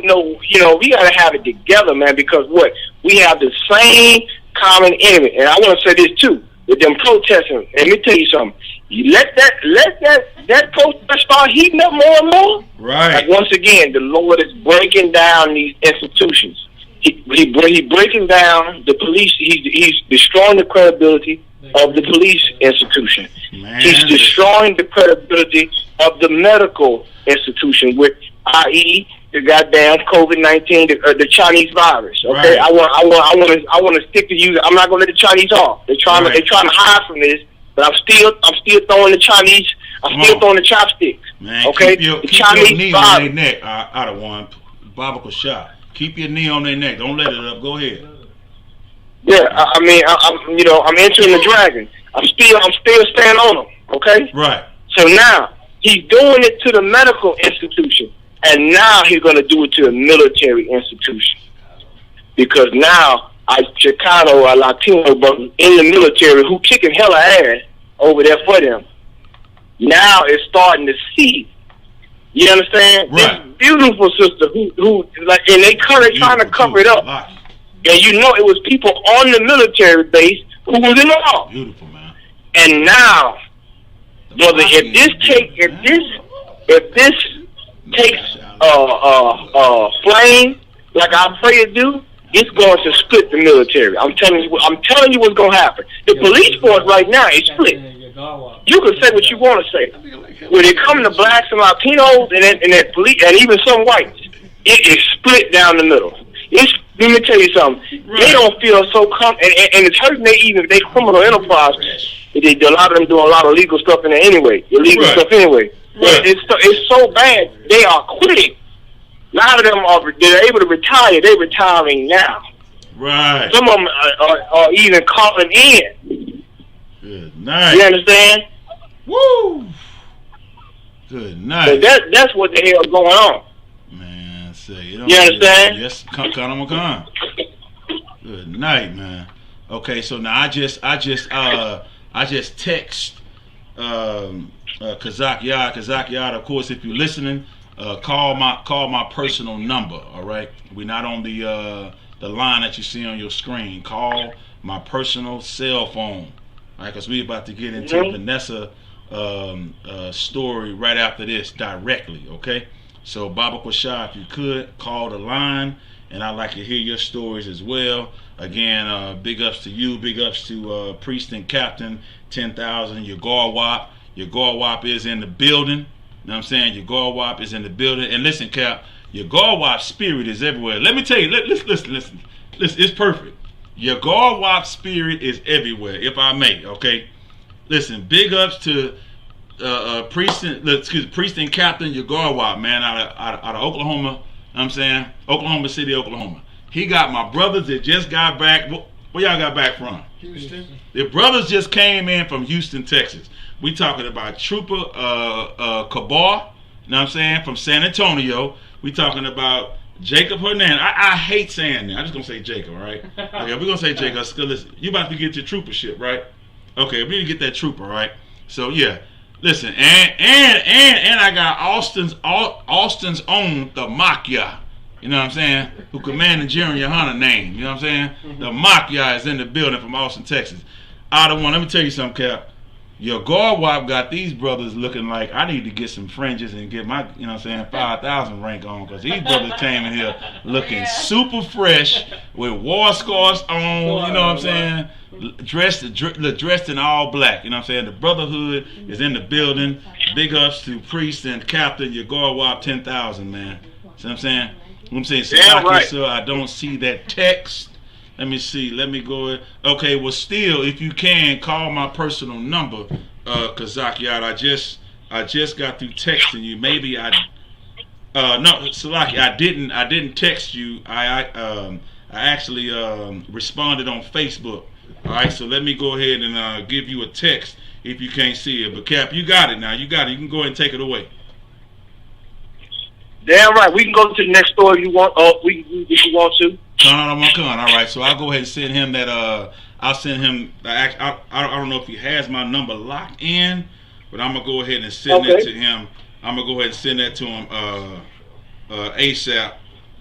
Send that number to him. Let me see. Kazak Yard. There we go. Okay, there you go right there. Okay, yeah. So I'll go ahead and text him directly.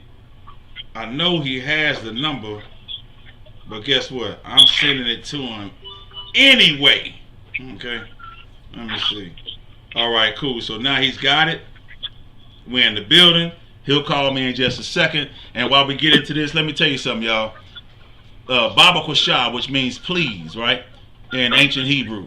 We need you all to, you know what I'm saying? We need you all to share this, man. Share this live feed immediately right now, okay? We got Priest and Captain 13,000 Kahan Thumyard, who is raising up mighty men, okay? Okay, just look at the work that he has done, okay? Just look at the work that he has done with Houston, Texas, man, okay? All right? And Houston, okay, there you go right there. Okay, let me go ahead and put this in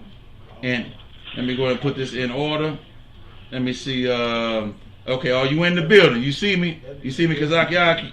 You hear me? Nah, the one. Salam, y'all, Bashim, Shalom, y'all, Bashim.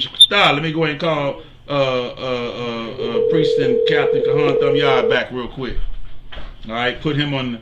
Hold on, put him back in the mix. Oh man, it says unable. Shalom, sir.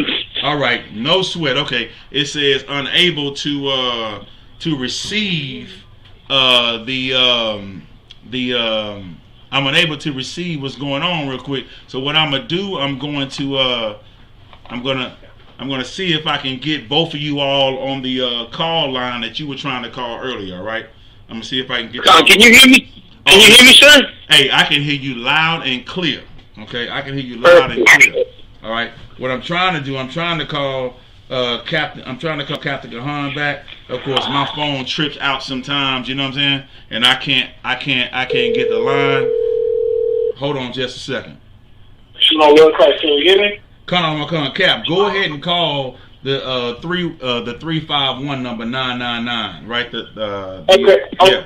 Call that number. I'm gonna call it right now. Come put both of y'all on that line right now. All right. Okay, Most High Christ. All right, Most High Christ. Okay, so what I'm gonna do, Kazak Yard, hang out. What I'm gonna do, I got Captain Kahan is gonna call on the other line that you were trying to call on. I'm gonna go ahead and put him on there now. Let me go ahead and get on that now. Cause listen, we gotta have you on here to talk about what's going on with Vanessa. You go in thoroughly. You know what I'm saying? You go in thoroughly, my brother. So we're gonna go ahead and get this in, man. You know what I'm saying? Like, listen, every now and then we got to let them know how the brotherhood really is.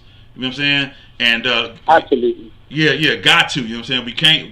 We can't lay off and lay back. We got to let them know, listen, man, this my brother on this goddamn phone right here. And I'm telling y'all, man, that in another life, okay, I was connected with Kazak Yard. I'm trying to tell you, man. That's right. You see what I'm saying?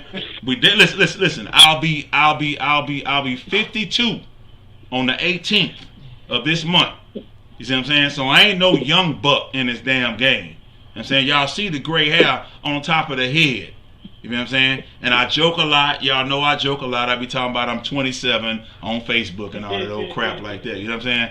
All my brothers, you know what I'm saying, my Akim down here, they know I say that all the time. But guess what? I ain't got no shame in my game. Thank you for choosing freeconferencecall.com. All right, so let's go ahead and You're get the cap helping on, people man. around the world communicate for free. That's right. There is one other participant in the conference. All right, let's go ahead and get this. Let's go ahead and get this on. All right.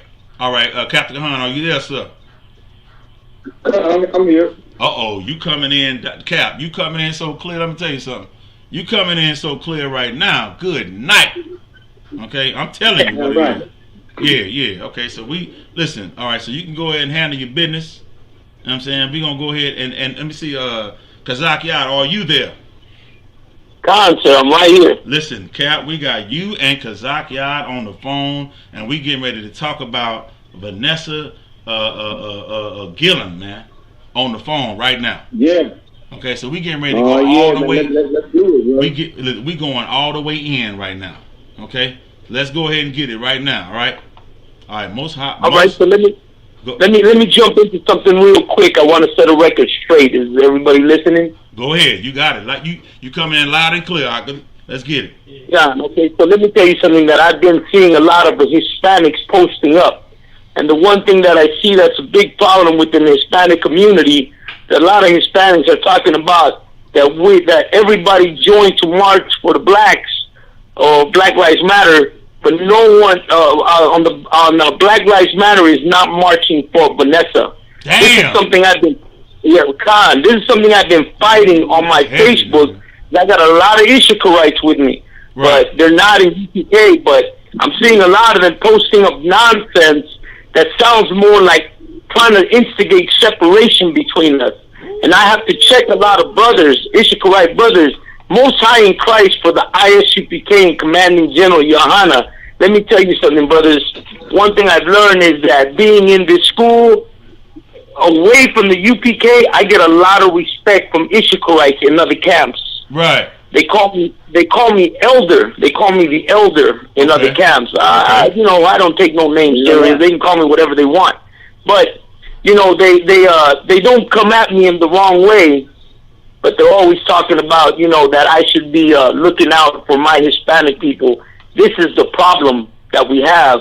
That Hispanic Ishikarites are seeing a division between blacks and Hispanics. And more than ever for those listening, this is the appointed time when we should come together more than ever. Right. Because what's happening to my Judite brothers, my black brothers and sisters, is also happening to us. And divide and conquer is the name of the game in America. And we should understand that after years of going through this, there is no need for separation. What there's need for is unification of the black, Hispanic, and Native American Indian at this time. Right. Right. Exactly. So, damn right. So out here in California, every week there's been a protest, a movement, people out there. Actually, next Saturday, all the lowrider clubs out here, a lot of the car clubs, the lowrider clubs, we have a big culture out here of lowriders. Right. And they're all getting together to do a lowrider cruise. Okay. To protest against Vanessa. I'm planning to be there, and I'm planning to go live. The cars, the culture, but most importantly, Hispanics coming together for the sister. I always tell Hispanic brothers this: why are you waiting for everybody to march, or why do you want people to march? Go out there and march. Most of these people that are posting these things aren't even going out there. They're at their home typing in their attics, making posts and making memes, but they're not out there. I'm out there. Me and Lahab and Kamada, we're out there. We post everything we can when we're out there. We do as much as we can. We don't march, but we're present. UPK is present. We are there. We are with the people. We are part of the brotherhood of Black, Hispanics, and Native American Indians. And like all my brothers across the nation, when you see us there, we're not there to march, because we don't march. What we're there is there to represent. That's what we're there for. We're there to represent. And this year, it seems to me that this Vanessa Guillen is a perfect time, because not only of what's happening, but of the division that our own people are trying to push on. So we need to be there. We need to speak up. We need to let them know that we're not divided. On the contrary, we're looking out for each other. And that's what's important here. Right. Go ahead, brother. Right. No. I'm just saying right. Go ahead, Cap. Damn right you can. If I could, man, shout out to the Zach Jad out there holding it down, man. Let me tell you something. And also, too, make a note of this on one, y'all. All the camps down, especially out in Texas, if there's not going on there, let's be there. Like I said, that is what, and I hope it pick up steam. It needs to pick up more steam, because what happened to that sister, who's our sister, You know what I'm saying? Right. Should have never happened. You understand? And see now, like I said, look, man, black, Hispanic, and Native American Indian, we down by law. Right. You understand? We down. We got the same father. You understand? And you know we down by law because we got the same spirit on us when it come to rhythm, the culture, all those things that we doing, man. Right. You know what I'm saying? So you better get behind brothers like Kazak Jada, you out on that West Coast and so forth. And same thing out there in Texas. You know how you rolling out there in Texas. You understand? Damn We're going to have to put a lot of these beats down straight up. You understand? Because we got the one common enemy. Go ahead, I want y'all. Good night. That one common enemy is the so-called white man who is the devil that the Bible speaks of. You understand? And listen. And what they don't want Kazak Yard 5,000 speaking with 13,000. You know what I'm saying? They don't want him speaking to Kahan Thumyard, man. They don't want him speaking to a Judite. They don't want Mexicans. Let me break it down for all the brothers that may not know what I'm saying. They don't want a goddamn wetback speaking to a Mayate. You know what I'm saying? They don't want. Right. That's right. Go ahead. You got it. No, absolutely right, sir. Absolutely right. The words that you're using are the words that are on the streets of America when it comes to Hispanic. That's exactly the word that's being used, and you're absolutely right. Let me tell you something. Go ahead. Our people have failed. The Brown Berets, the Chicano movement, the Mexica movement, all these movements, they failed because they failed to tell our people, don't join the goddamn enemy's army. That's what they have failed to tell our people. That's why us in the UPK, that's why we're here to tell you, don't join their armies. Don't use their political stance. Don't vote, man. Don't vote. You know what I'm saying? That's what we're here to do. That's why we stand out above everybody. Because while you're talking about love everybody, we're talking about it's time to separate. Period. All right, man. Say, and listen, and once again, listen, Kazak Yard is ISUPK Los Angeles, man. Okay, if you in that Los Angeles area. Kazak Yard got me on goddamn. Kazak Yard got me on fire right now, but I can listen. I know I'm in hell now. I know it's Caliente in his mother. I know it's Caliente in his mother now. You know what I'm saying? My brother got me fired. I know I'm still now. Hell now. Yeah, say, man, listen, man, that's Carnada right there. You know what I'm saying? You better recognize. You know what I'm saying? You know what I'm saying?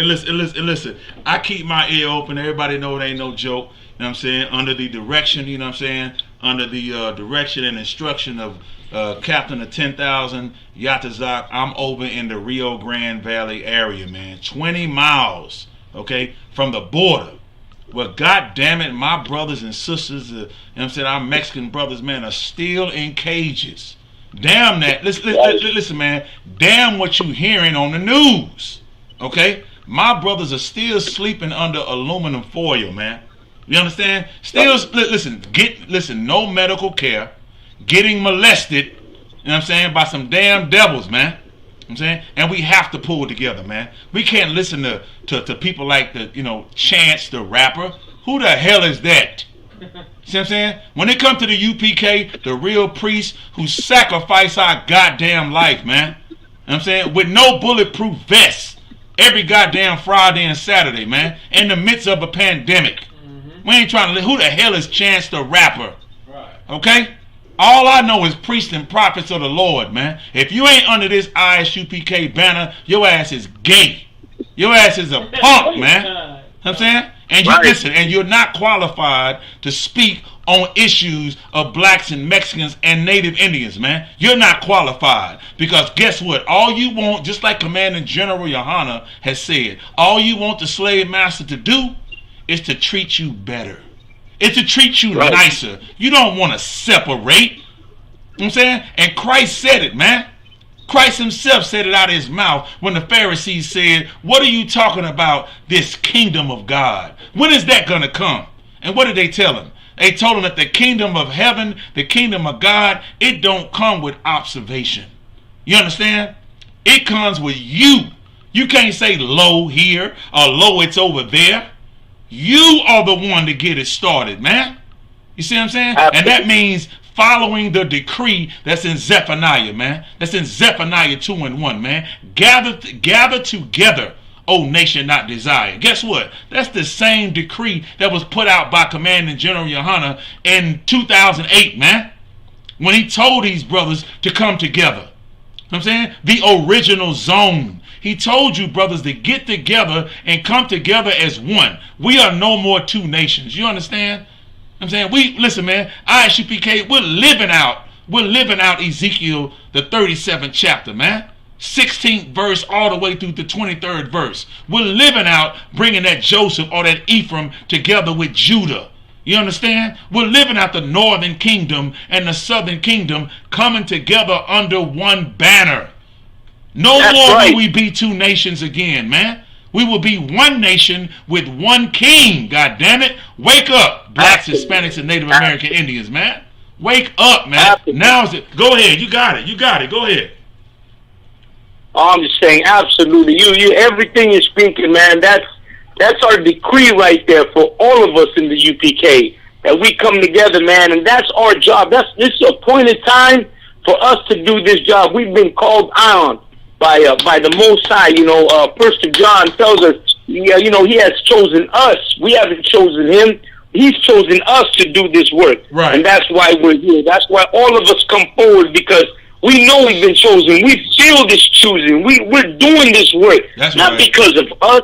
Because if it was up to us, we'd still be selling drugs. We'd still be out doing our thing, being us, who we are. But we've abandoned who we are to serve the Lord and to do what the Lord has told us, man. And all Hispanics and blacks and Native American Indians should do as we do. Man, who knows? Maybe not everybody's going to be chosen. Maybe they're not as lucky as we are. They're not been chosen like we have been chosen. But since we have been, those of us who are here, those of us who are active, then let's act like we are. Let's shed ourselves of ourselves and do this work. That's what it's all about as a whole. That we might bring in those soldiers, that we might bring in those appointed ones, that they might follow in our footsteps. Man, I'm going to say this, man. Black, Hispanics, and Native American Indians, man, we got to come together. It's about that time. And let me tell you something. I'm holding it up. I'm not tribalism here, but I'm holding it up for my Latino community, my Hispanics, my Chicanos, because I know how hard-headed we are and how Christian we are still, that we can't grasp this reality. So I've taken that task, as you guys can see, as all my brothers can see, every Wednesday and when I can, out in the streets, wherever I'm at, I speak this, I live this, I eat this, I dream this, always, because this is what I've been told to do by the higher ranking officers above me in the UPK. I'm here to serve, and I'm serving under my brothers. Damn right. All right, well, we're going to get into this really quick. Of course you can, Cap. Of course you can. Look, I love how this brother.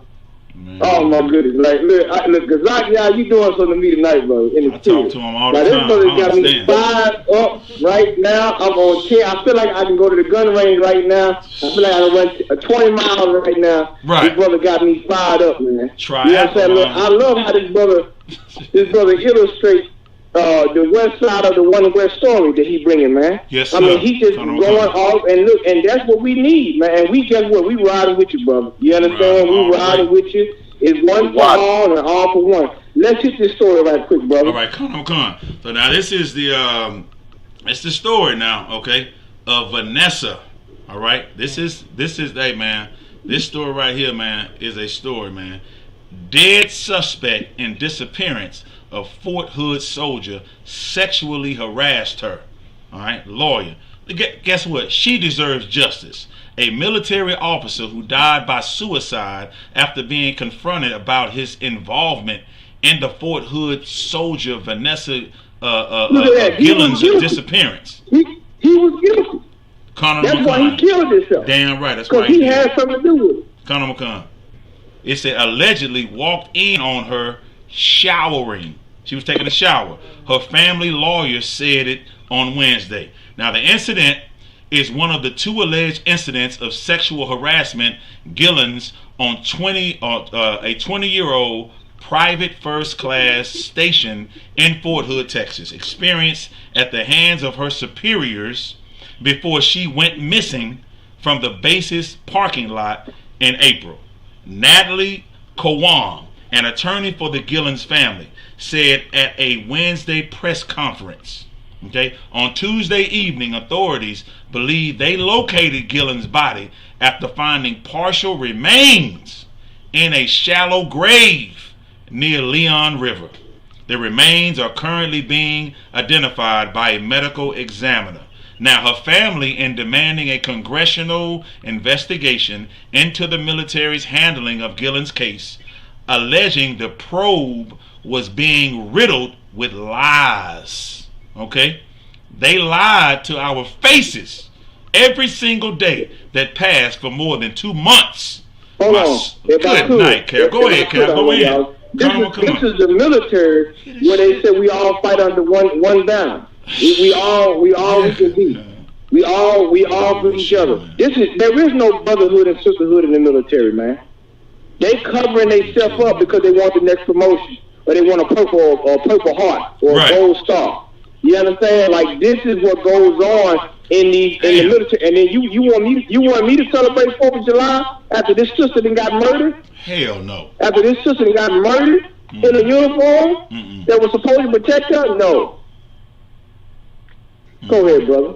Good night. So now the story goes on. Now her family is demanding a congressional investigation into the military's handling of Gillens' case, alleging the probe has been riddled with lies. They lied to our faces every single day that passed for more than 2 months. My sister was sexually, harassed, and no one cared. Lupe Gillen, all right?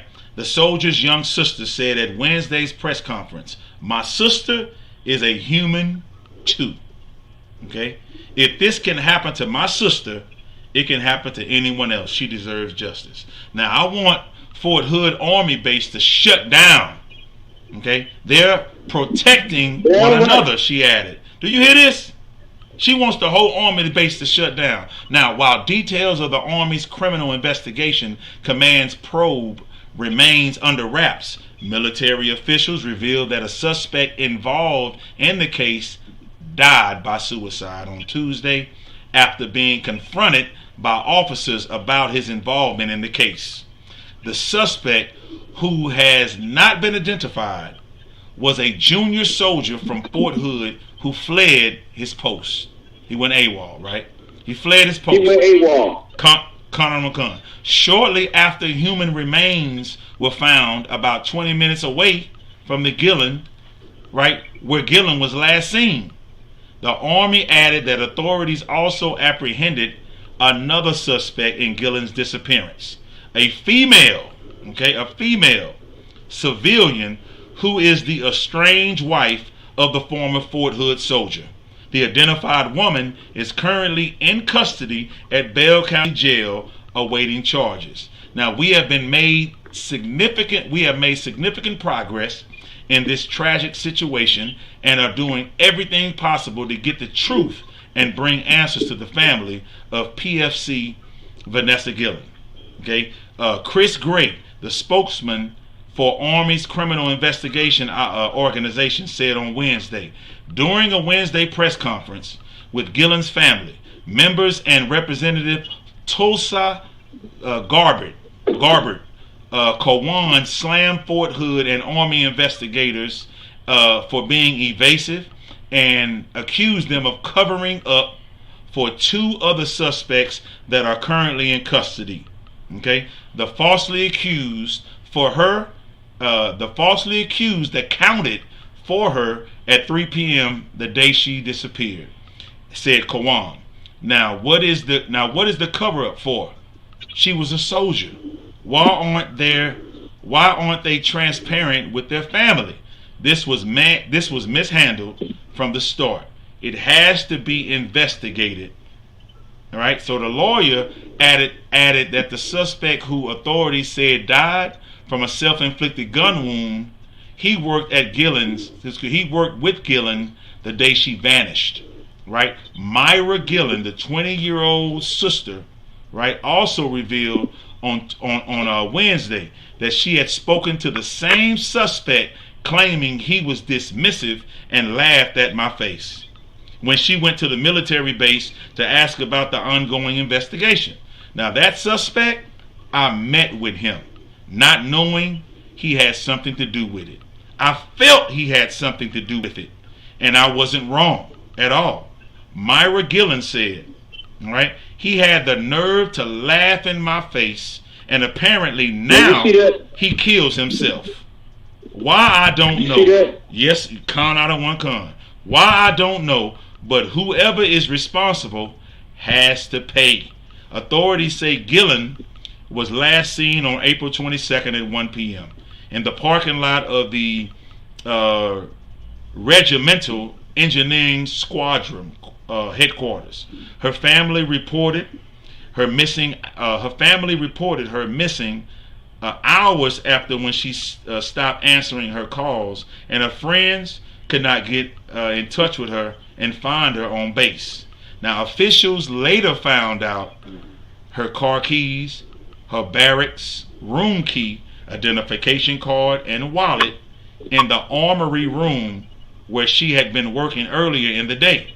Before Gillen was missing, Kawam said Gillen told her family members, friends, and colleagues that she had been sexually harassed by her superiors on 2 separate occasions, not one. Because when it's one, you see that? And let me tell you something. Go ahead. It ain't far-fetched because look how beautiful that sister was. Absolutely gorgeous. Look how beautiful. Like that sister was like a supermodel. And then those bastards in the military, they tried to abuse their authority and sexually harass their sister, man. Man, that's messed up. You understand? Like this, and that's what I'm trying to tell.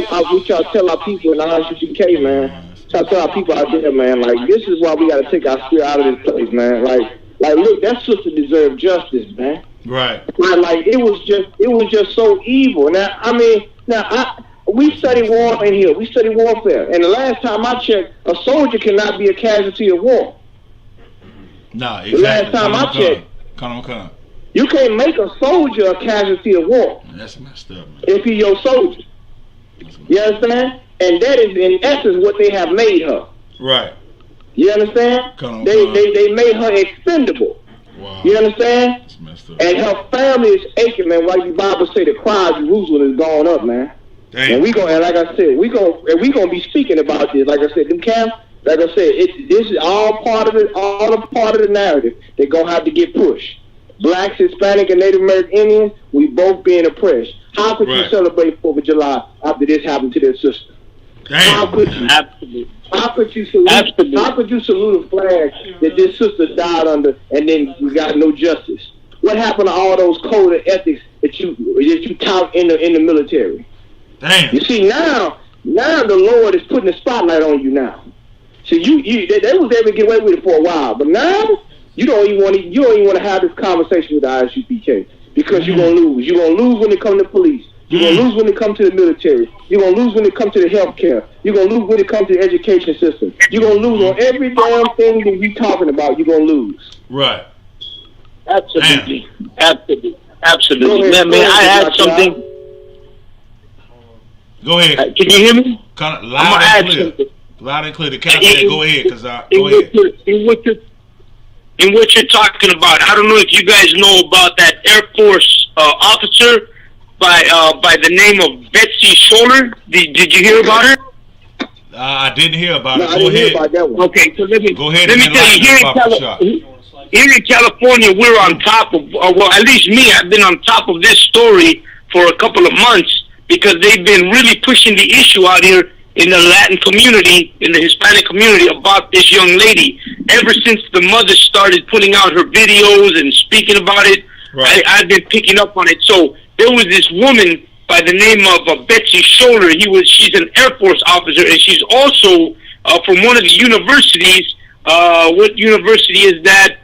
University of Wisconsin, Milwaukee. Okay. She's a lecturer there. from the Air Force, and in her own words, she wrote something saying, "You guys are kidding, right?" She says sexual harassment is the price of admission for women into the good old boy club. It says if you're gonna cry, she said like this: if you're gonna cry like a snowflake about it, you're gonna pay the price.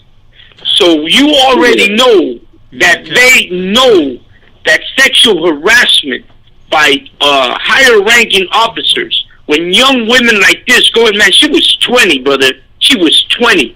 When she goes into here, you know that these pedophiles, these perverts, you man, actually posted the story, Cal. Yes, you did. Are good. Salaki, can you hear me? No, Captain Hunt was saying he heard about the story. He actually posted the story. I think I heard about this story. There was the woman that said she deserved what she got. Exactly. She's a professor, man. Her name is Professor Betsy Scholler. Man, she's a Scholler is a Jewish last name. Damn, you know what I'm saying? That's cold. Scholler is Jewish, man. That's a Jewish last name. So, but let me tell you something. Go ahead. Through all this, my heart goes out to this woman, to this young lady, to the family. But man, you know what? Once again, it goes back to what we know is that, you know, our own people have abandoned us. When we let our children join these armies, these militaries, these places, man, let me tell you, we are at fault. We are at fault. Miseducation, misunderstanding, and furthermore, the idea that we're trying to be like the nation that hates us. We want to join hand in hand with these people by sending our children. I'm going to tell you something. This is a sad thing to say, but I guarantee you that the family was proud of this young lady going to the military. They were proud to see their daughter join the army. Right. They were proud to see this. How do I know this? Because I know a lot of Mexican families who are proud and put a post about how proud they are about their young man, their daughters being in the military and serving America. Let me tell you something. It's a wake-up call to Black, Hispanics, and Native American Indians. Remember, not too long ago, there was a young black lady who was molested, who was raped in the military. I mentioned her in my show this week, but I can't remember her name off the bat. But she had gone out and talked about the rape that occurred to her. Come on, man. Whose fault is this? We're being miseducated. We're being blinded. We're hit blindsided by what's going on here. By having these kind of things happen to us, we're proud to send our Mexican people proud to send their families to the military. But guess what? Because you're proud to send your daughter to the military, now she's a casualty, and not even of war towards the enemy, but a casualty in a nation that hates us. Our enemy is this nation. How are we sending our children to be amongst these monsters? Let me tell you something. Christopher Columbus, in his own words, they pay more for a 10-year-old girl than they do for a slave. That's it. I'm done. These people are monsters, man. They perverted. How are we sending our children here? We're the ones at fault because we do not educate our children in not participating. But that's why we're here. That's why it's the appointed time. That's why we're here in the UPK, because we're going to say that. We're going to say, don't join the military. We're going to say, don't join the police force. Don't vote. Don't get into politics. We're going to say, separate. Mexicanos, Chicanos, Latinos, separate, man, because you're the ones who are here at fault with this. We're the ones causing it. We're crying after we sent them there. Now you crying, but it was your fault. No one to blame but you, because you know why? Because you allowed it to happen. You should have known both. You should have known your history. If you knew your history, you would have known that in 1930s they passed the Repatriation Act that deported over 2 million Mexican-American people because the white man didn't want our people here. And you know what they did? The reason they deported them is because they took their properties. And now they live in those properties, on those homes, on that land. And they've taken what used to be ours by deporting our people. The Indian Removal Act You know, what are we talking about here? Why don't we see what happened? All these things that have been passed, the Monroe Doctrine, Manifest Destiny. I posted it before. Right. And the reason I post these things, brothers, is because that's what I think about daily. Man, what am I going to post when I know my people are still trying to follow this nonsense that's out there, man? We need to wake up. We need to see the reality. We need to see history, because history is against us. That's the truth.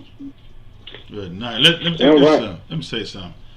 Listen, I can't even Cap. I can't even go behind that, man. You know what I'm saying? Listen, you can't.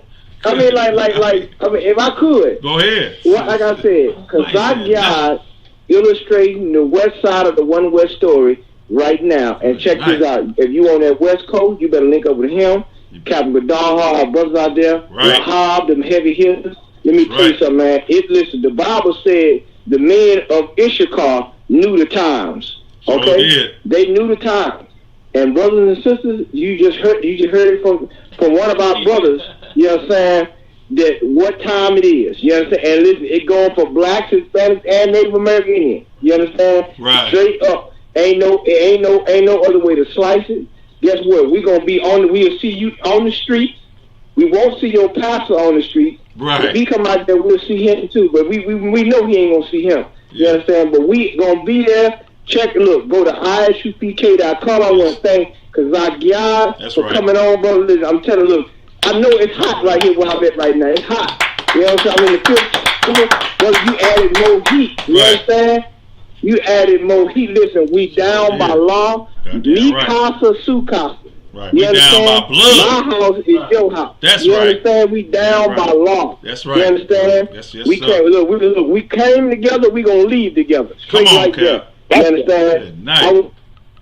I want y'all for having me on the show, man. Shout out to all our memers and streamers. Make sure you check out The Inconvenient Truth with Kazak Guys. That's right. I think you do that every Wednesday, right, brother? Every Wednesday.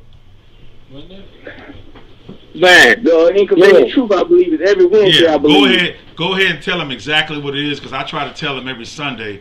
But let's hear it from your mouth right now. What is going on with Inconvenient Truth, and how can they tune in? Go ahead and give the information, brother. Man, I got that Inconvenient Truth coming out of California every Wednesday. Man, I'm breaking down and telling my Hispanic brothers and sisters, Latinos. I know we ain't called Hispanics. I know we ain't called Latinos. You don't got to tell me that. Right. I use that word because you understand what that means. I know we, Mexicas, Totonecas, Chichimecas, Yaquis. I know what we are. I know where you're coming from. I know your state. I know your people. But I use this word to let everybody know that I'm directed to you. Right. Central America, South America, El Salvador, Guatemala, Honduras, Venezuela, all my people from Latin America, man, I know your history. That's right. And I know what the people have been through. It's time that we start to listen to what we've been through, man, and start to realize that it's time to come back. And this is where we're going to come back to. Unification of Black, Hispanic, and Native American Indian. Inconvenient Truth, every Wednesday, I'm putting it down. Jump on my class. You got any questions? Yeah. Man, I always tell everybody who listens, question me. Question my show. You know what? Bring those questions, man. Criticize me. That's what we're here for. Man, you got to break it down because, man, I know you're a Christian because I was the Christian. Yeah. I know you don't believe because I didn't believe. Right. I know you're hurt because I hurt. So, man, bring it on. Every Wednesday, man, Kazak Yard, you can tune into me. What Come time? on Facebook. It starts pretty much at 8 o'clock. I get a jump on because I know everybody's on Wednesdays. Right. Don't forget, we got Captain Asha Parayam. So what on time Wednesday, zone? we want to say that Captain Asha Parayam. What time zone Puerto is Rico. that? 8 o'clock? What was What time that? zone is that? What time zone? Mine is on at 8. Captain Asha Parayam is on at 4. He's on the East Coast. Okay. I'm not too sure about the East Coast, pero el Capitán Asha Parayam, puertorriqueño, poniendo todo lo bueno, the fire from Puerto Rico. You want to tune into his class. Spanish classes right there, Asha Parayam. And then come on to my class, Inconvenient Truth. I do that Chicano study. I do that Mexicano study. I'm putting in everything of California, everything of Arizona, everything that used to be what I call Northern Mexico, brother. Northern Mexico right here. That's where we at, Northern Mexico. So for all the raza tuning in, these Chicano studies, these Chicano classes, this ISUPK style, breaking it down, Inconvenient Truth, Wednesdays, 8 o'clock. It's Pacific time, right here in the West Coast. That's roughly about 10 o'clock Central Time, everybody. That's what that is, all right? Because Pacific Time is what, 2 hours? What was it, 2 hours? It's like 2 hours after Central, right? Right, after Central, right. Okay, cool. So if you say 8 o'clock, that's 10 o'clock. So tune in Central Time. Tune in to Kazak Yard, Inconvenient Truth, roughly around 10 o'clock. If you want to go ahead and pinpoint that. If I could, I want y'all, if we could drop something or his link or something on the Boot Up or Shut Up page. I'll do that. His fake, like tag, if we can drop it on the Boot Up or Shut Up page, just so everybody can check it out. So we just tag it on the page and put the time and everything. That way, after the show, if they missed it, they could just go to that link right there and go ahead and check them out. Beautiful. Okay, so go ahead and send that to me. You know what I'm saying? And also for our brothers out there in the valley, you know, out there by Brad, as they call it, you roughnecks out there. You heard what Kazak Yard has been saying. You need to go ahead and link on. A lot of you coming out of the cartels and all that. Come on, you know what time it is. Right. You know what time it is. Come on, link up, man. It's game time, baby. Right. Absolutely. Hey, you know what, real quick, I want to thank you for having me on the show, giving me this time. I listen to your show on Sundays. I've never tuned in. I get off of work at a certain time, and on my ride home, I'm always tuning in to you. It's a great show. I love this show. Boot Up, Shut Up, on point. And I know you guys see me on there, but I've never really commented. But today, since we were talking about this, Vanessa, and it came up, Fort Hood, you know, I had to put my 2 cents in it. So Most High in Christ, the one for letting me on and saying these things. I hope I didn't take up too much of my time. But, you know, keep up with Renaa. That sister Renaa, she's always on my show. So, you know, when she's on my show, I'm on and cracking. Right? And the Water brothers from Texas, the Water to all the brothers. Man, Most High in Christ and the Water to the ISUPK for putting me and my family out of this world and putting us here to do this work. Yes, sir.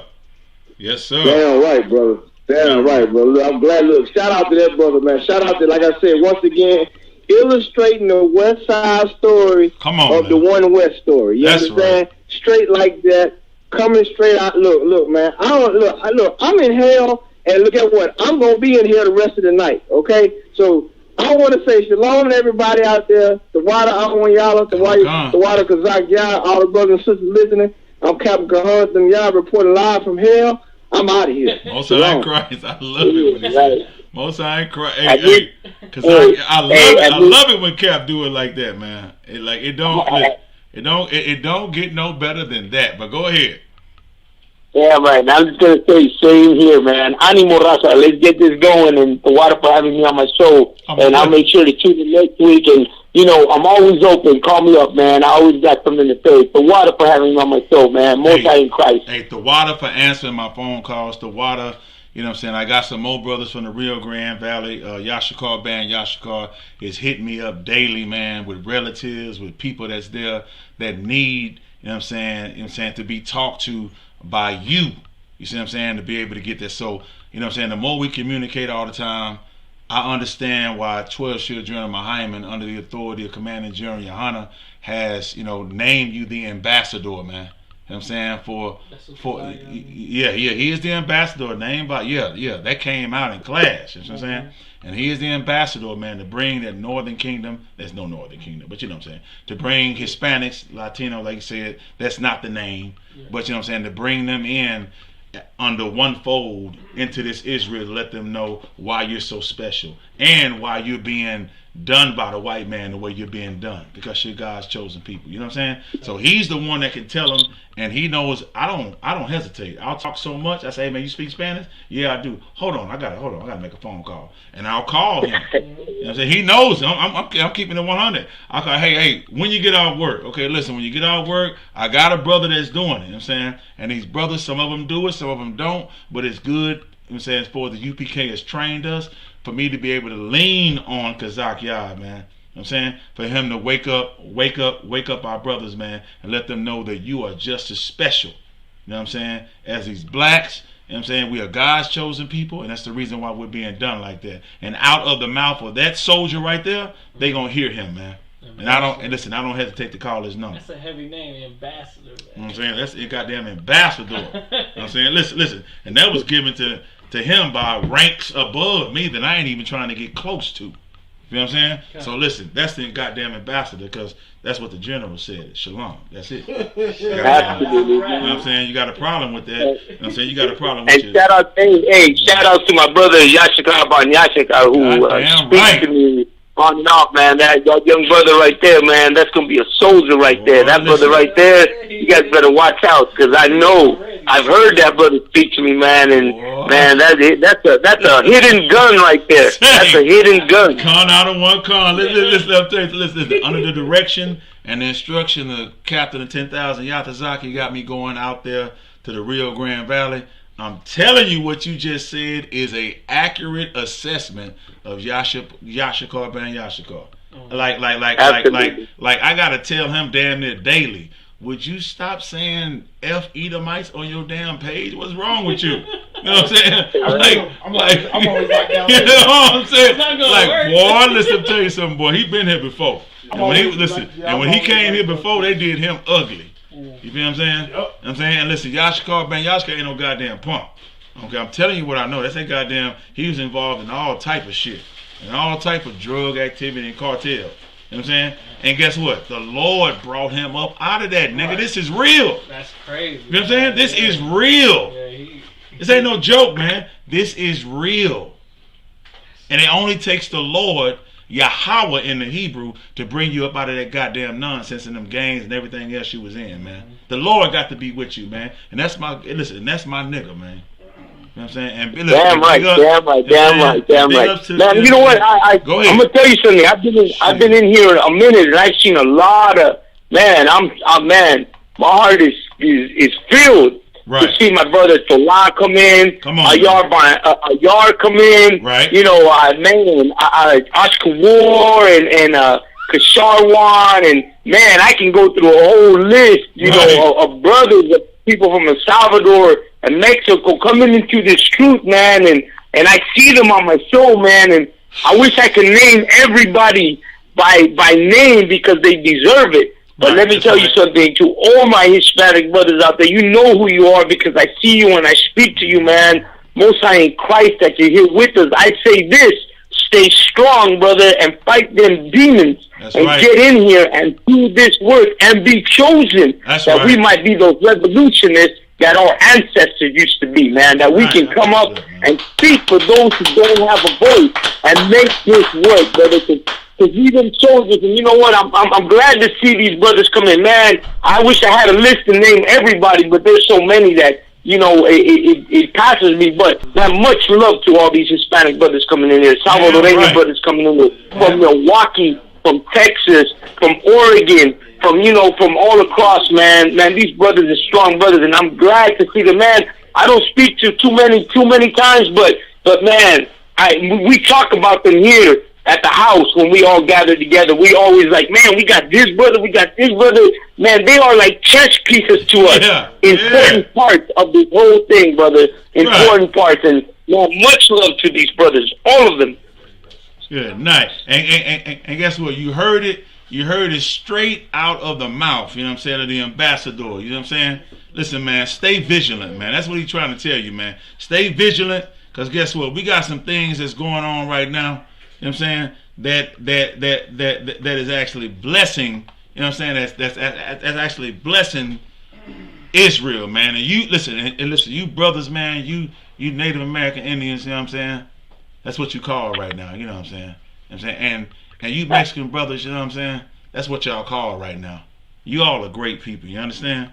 And guess what? From the jump, from the onset, I love you. You understand? Vanessa, rest in peace. You know what I'm saying? Vanessa Gillen, rest in peace, man. You know what I'm saying? And guess what? May you rise again, my sister, my Aqua Yah. You know what I'm saying? May you rest again, man. You You know what I'm saying? And it's a terrible thing, man, that happened. But you know what? Listen, let me tell you something, man. Listen. I speak the same way Kazak Yard 5 Stacks speak. Listen, man, if her parents wouldn't have got her involved in that stuff, like it's got to be talked about. Yeah. Keep your goddamn children out the military, man. That's right. You know what I'm saying? Right. Stop fighting for the goddamn cracker, man. That's right. Give a damn they stop my show. Stop fighting for that honky, man. I said it. Stop fighting for him, man. You know what I'm saying? And fight the battle of so-called blacks, Latinos, Hispanics, however you want to say it, Native Indians. Fight the good fight, man. You know what I'm saying? And make your election sure. Fight for your own people, man. Mexicans, you can't fight that white boy by yourself, man. He blessed with the sword. Right? All my brothers out there, you know what I'm saying? The tribe of Judah, you know what I'm saying? You can't fight that goddamn white boy by yourself, man. The only way we gonna fight him is to get in the ring and get back to back. Get back to back. Right. To where no other nation can infiltrate. And listen, physically, I'm telling you, can't nobody beat no goddamn nigga in no back to back in no ring. What the hell you talking about? We'll knock out everybody. How the hell you look with Tyson and Roberto Duran standing back to back, fighting every goddamn nation that get in the ring? They gonna get their ass whooped. I'm telling you what it really is. I'm telling you what it really is, man. You see what I'm saying? And that's what, and that's the how can I say it? That's the gate that we need to put up. You know what I'm saying? The same fence, right? The same border that criminal Trump is trying to put up. We put up that spiritual fence. You know what I'm saying? We put up that spiritual fence of following these laws, statutes, and commandments and recognizing each other as brotherhood. We're not going to get no goddamn well unless we combine as our brotherhood. And guess what? Listen, man. Listen, under the direction of Captain 10,000 Yatazah, you know what I'm saying? Under direction of 13,000 Captain Kahan, under direction, you know what I'm saying, of Commander General 113 Shield. Guess what? When I go to Rio Grande Valley, I'm going to make it happen. You see what I'm saying? Right. I'm going to make it happen. Guess what? That's what I'm here for. Can't no woman take me off of it. You know what I'm saying? Can't no other brother take me off of it. Can't no life experience take me off of my course, man. You know what I'm saying? The nation of Israel will get raised up.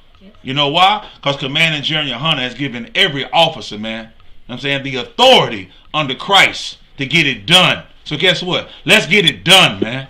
Let's get it done, man. Let's get this over with. We got children who are looking at us, man, who don't want to go through the same thing. It's up to us brothers right now. Let me tell you something. We are the regeneration of Christ. You know what I'm saying? We were with Christ the last time. It's going down right now. You got to know it. Right? You got to know it, you got to believe it, and you got to let your actions show, man. You can't fail. I'm saying, and we don't fail. So listen, if you want to get with this, you get with the ISUPK, man. You go online, isupk.com, and you can subscribe. Better yet, you can go to one of the cities with one of the captains, man, and call one of these captains, man, and get in this truth. Get out them figs, man. Get out them fake Israelite groups that you in, man. Because it ain't popping and hitting on nothing, man. You know what I'm saying? If it's not of the ISUPK, your ass ain't in the truth. You understand what I'm saying? And it's not of the Lord. That's a disclaimer that we have. You know what I'm saying? And ain't no way in the hell you're going to be. Listen, man. Keep your eyes open. All right? I'm saying, and listen, stay in tune with Commander General Hunter, right? Whether he's doing the coronavirus breakdowns or whatever breakdown he's doing. All right, and it'll keep you in touch with the Passover that should be coming soon. All right, make sure you stay in touch with all of that information right now. All right, Kazak, you got any last words, my brother? Man, I think you said it all. The water for having me on the show. Don't forget to tune into the ISUPK Inconvenient Truth every Wednesday right here. Right. And like I always say in Spanish, ánimo, raza, ánimo. Yeah. Nice. Raza. Yeah. I'm say raza. I'm talking about through the R on that hole. Yeah. You know what I'm saying? Yeah. So listen. It's all good, man. Listen, man. Real quick, y'all know how I get down. Y'all know what time it is, man. Don't act. Listen, man. Don't act like you don't know what time it is. All right. So listen, it's time to go ahead and give it up. Talk about 5 minutes. We got our ISUPK radio affiliates, man. Straight Gate Radio. Big ups to ISUPK St. Louis. I did see you in the building. Big ups to Captain DeGaulle Gabar, right in the building, man. You know what I'm saying? Straight Gate Radio. You want to check that out. Go to ISUPK St. Louis, man, and check those listings for that radio show that comes out, all right? We got War Council Radio. War Council Radio, big ups to Captain 10,000 Yashamar, priest and officer Asher Yar out of the Dallas camp, priest and officer 5,000, Ahmad Gapan coming out of Dallas, and of course my brother who stuck with me when I was on goddamn lockdown, and it ain't no secret, man. Priest and officer 5,000 Shaja Allah, man. My mother, look, well, I almost said it, boy. Let me chill out. My brother, all right, my brother, man, that stood by my side, man. You know what I'm saying? And related what the generals were telling him to tell me, man. You know what I'm saying? I became a trooper in this truth, man. Put on all black. You know what I'm saying? And work my way up in the ranks, man, with my diligence, man. So big ups to Priest and Officer 5 Stack Shaja Allah, man. War Council Radio. Stay in tune with Dallas, the Dallas camp, Dallas, Texas. All right. So now you just heard. Hey, Priest and go ahead. Go ahead. You can I say something in real quick? I almost forgot. Go ahead. I almost forgot. Big ups to the brothers of Arizona. Come on. Who got a school, and that school in Arizona is going to be fire. Man, if any state with Hispanics need a school, man, it's Arizona. And man, big up to the Hobbs and all the brothers out there. And, you know, good and night, of course, the captain out here, you know, they got the school, Arizona. Man, it's about to be on and cracking. So, Arizona, you better be ready. ISUPK is invading Arizona, and we're here to stay. Listen, and if I may add, they got guns. I mean, big guns, the ones with the rotary motors. Let me tell you something. Don't run up in that school, Salaki. That's all I got to say. I'm saying them brothers are well trained. You know what I'm saying? And I don't even know if they went through Hebrew Academy, but it sure in the hell look like it. I'm just saying. You know what I'm saying? So big ups to Arizona. I appreciate that.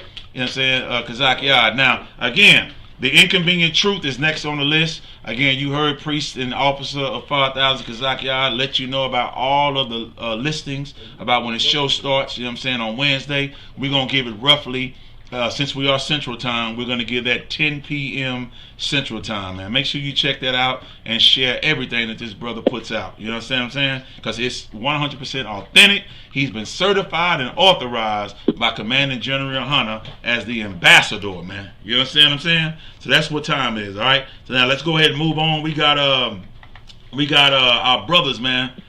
In no particular order, right? Again, I mentioned Sharpen the Sword.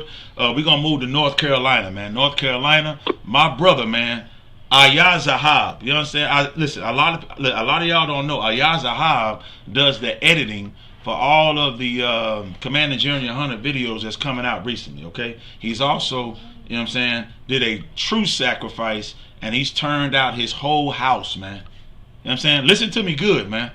A true warrior and a soldier in this truth. He dedicated his whole house to this truth, man. See what I'm saying? And that's a real ass brother, man. Kaboom! Kaboom Radio, man. You know what I'm saying? Kaboom! And also Cry Aloud. They got some other things going on in North Carolina, man. You know what I'm saying? And ain't no shame in my game. Brothers know I'm going to show brotherhood. And the scriptures say, let another man praise you. You know what I'm saying? Guess what? I'm going to be that one praising you and telling you the glorious job that you're doing in Israel, man, and keeping your brothers in North Carolina awoke. Big ups to Ayah Zahab, all right? Now, let's move on up. We are now in Willington, Delaware. My niggas is everywhere. In Willington, Delaware. I love when they play this song. Right. You know what I'm saying?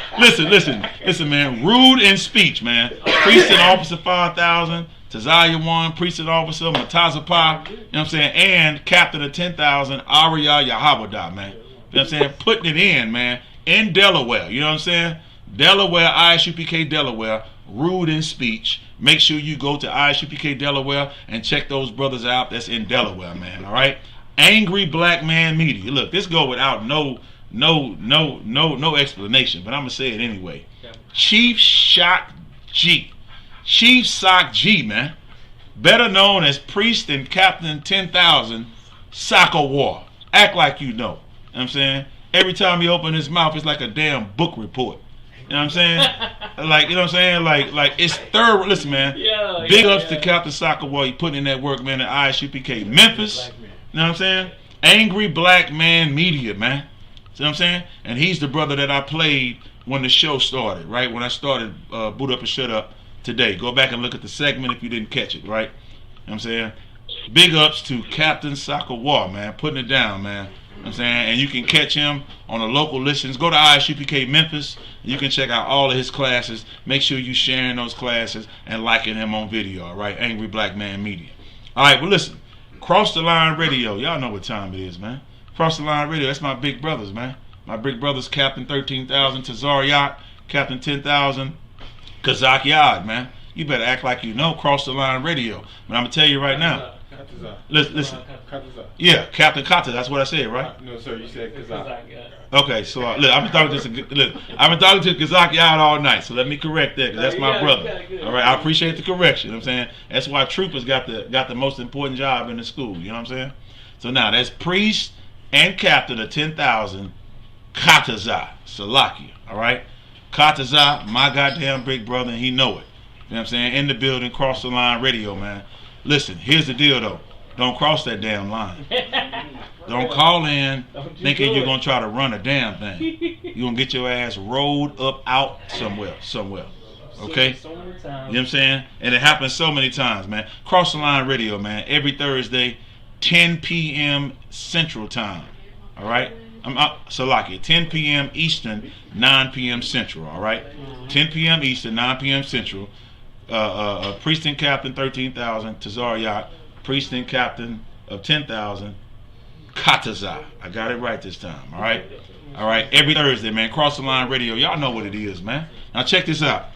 Tomorrow, Monday, like every other Monday, man, you got In the Morning, Let a Hebrew Speak, man. Priest in General. You understand? Priest in General, 12 Shield. All right? 12 Shield, man. Respect the rank, man. 12 Shield. Listen.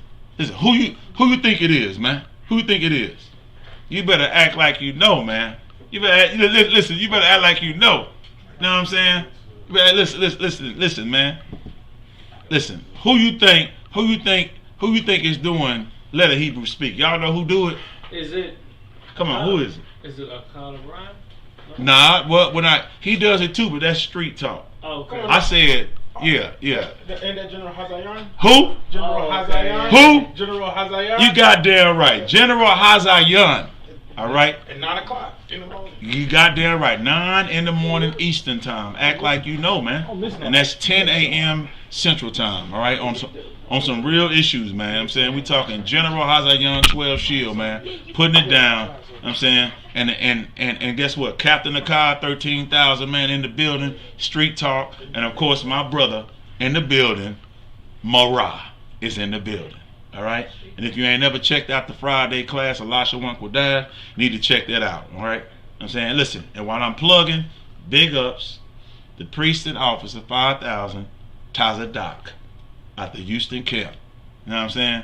Cause listen, man, that brother right there know that Hebrew. You know what I'm saying? Mm-hmm. That brother right there know that Hebrew, man. He know the Hebrew so well that priest and officer 50, Uriah, he be taking the classes. You know what I'm saying? He take the classes and teach the damn Hebrew like he a goddamn 5,000 or something.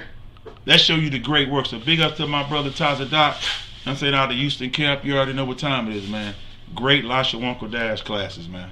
All right. So listen, tomorrow y'all know what time it is, man. Let a Hebrew Speak in the morning, 10 a.m. Eastern Time, 9 a.m. Central for all my brothers down in Texas. You know what I'm saying? And Street Talk along with Priest and Captain 13,000, Akkad Al-Barayim. All right. Now listen. I'm leading up to this. Y'all know what I'm leading up to. If y'all know my story, man. We got scripture breakdown tomorrow, man. 7 p.m. Eastern Time, 6 p.m. Central. Right? And that will be done by Priest and General. All right? Mahayaman, 12 Shield General Mahayaman, man. Tomorrow, doing those classes, man. Get with it or get lost. You understand? Get with it or get in a fake Israelite group or something. You know what I'm saying? Do something. You know what I'm saying? But you need to, listen, you need to be in class, man. Okay?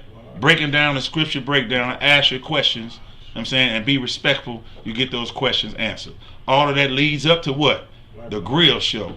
Black Watch. Commanding General Yohana. You see what I'm saying? Who is the what? The most controversial man in America. You know what I'm saying? Because he raises up blacks, Hispanics, and Native American Indians, man. Who would know that doing the right thing these days would be going against the grain? That's a damn shame. But big up to 13 Shield, you know what I'm saying? Commanding General Yohana, the Grill Radio Show. If you are having problems getting on the Grill Radio Show, just go to Black Watch. Go to YouTube, go to Black Watch. Black Watch, 2 separate words, Black Watch. And subscribe and like onto Black Watch. You get all the latest breakdowns, all the latest updates by Commanding General Yohana. And guess what? That comes on tomorrow, man, at 9 p.m. Eastern, 8 p.m. Central, man. Right. All right? The Grill Radio Show, Black Watch, Commanding General Yohana, all right? So listen, that's the breakdown. Y'all know what time it is, man. You know what I'm saying? Y'all know how I get down when I do this, man. And listen, I'm back in full effect, man. Priest and Officer 5 racks, man. 5,000. I won ya Allah, ban ya Hawada, ban ya Sha'Allah. That's my registry, man. And if you go to Hebrew Academy, you're going to learn how to say it, or you're going to drop. Okay? You're going to have to drop. All right? So listen, man.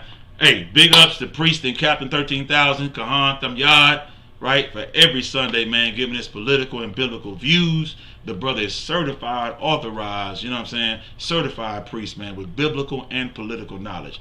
Big ups to my Ottawa, man. You know what I'm saying? For raising all of Texas, you know what I'm saying? And also, I want to say this before I leave, man. If you haven't shared it, go ahead and share the video, you know what I'm saying? And I want to give a big shout out to all the troopers that stepped in the building, man. My young man, again, Trooper Cabal out of San Antonio, young man Jacob, you know what I'm saying, out of San Antonio, and Austin's own, you know what I'm saying, Thamakia, you know what I'm saying, Trooper Thamakia in the building, man. Saying these brothers traveling all over the world, man, from San Antonio, Killeen to Houston, Texas for scripture breakdown with Priest and Captain 10,000 Yatazak all the way back to Austin, man. You know what I'm saying, and that diligence is to be recognized, you know what I'm saying? So listen, I want to give big ups to all my brothers, you know what I'm saying, big up to Akwat Mariam, you know what I'm saying, for holding it down, you know what I'm saying, servicing the boot up and shut up. We also got Akwat Kapa is in the building. You know what I'm saying? Representing Austin, Texas, man. You know what I'm saying? Listen, man, ISUPK, the only home of the living truth, man. You know what I'm saying? You'll never find, you know what I'm saying, the army of the Lord, you know what I'm saying, and the brotherhood, and when I say brotherhood, I do mean sisterhood, only found in the ISUPK, you know what I'm saying? Listen, man, y'all know what time it is, man. Hey, we out of here like we told you before. Priest and Officer 5,000 on 1 ya Allah, man. Hey, Yahweh Ba'ashem Shabbaraka Thumb to all the brothers, and Shalom, Yahweh Shamar Alathan Ba'ashem Yahweh to all the sisters, man. And we out of here, man. Hey, UPK in a day, you know what I'm saying? Y'all know what time it is, man. Listen, man. Damn right, clap it up, man. Y'all know what time it is, man. Y'all know what time it is. Rolling hard. ISUPK. Boot up or shut up radio live.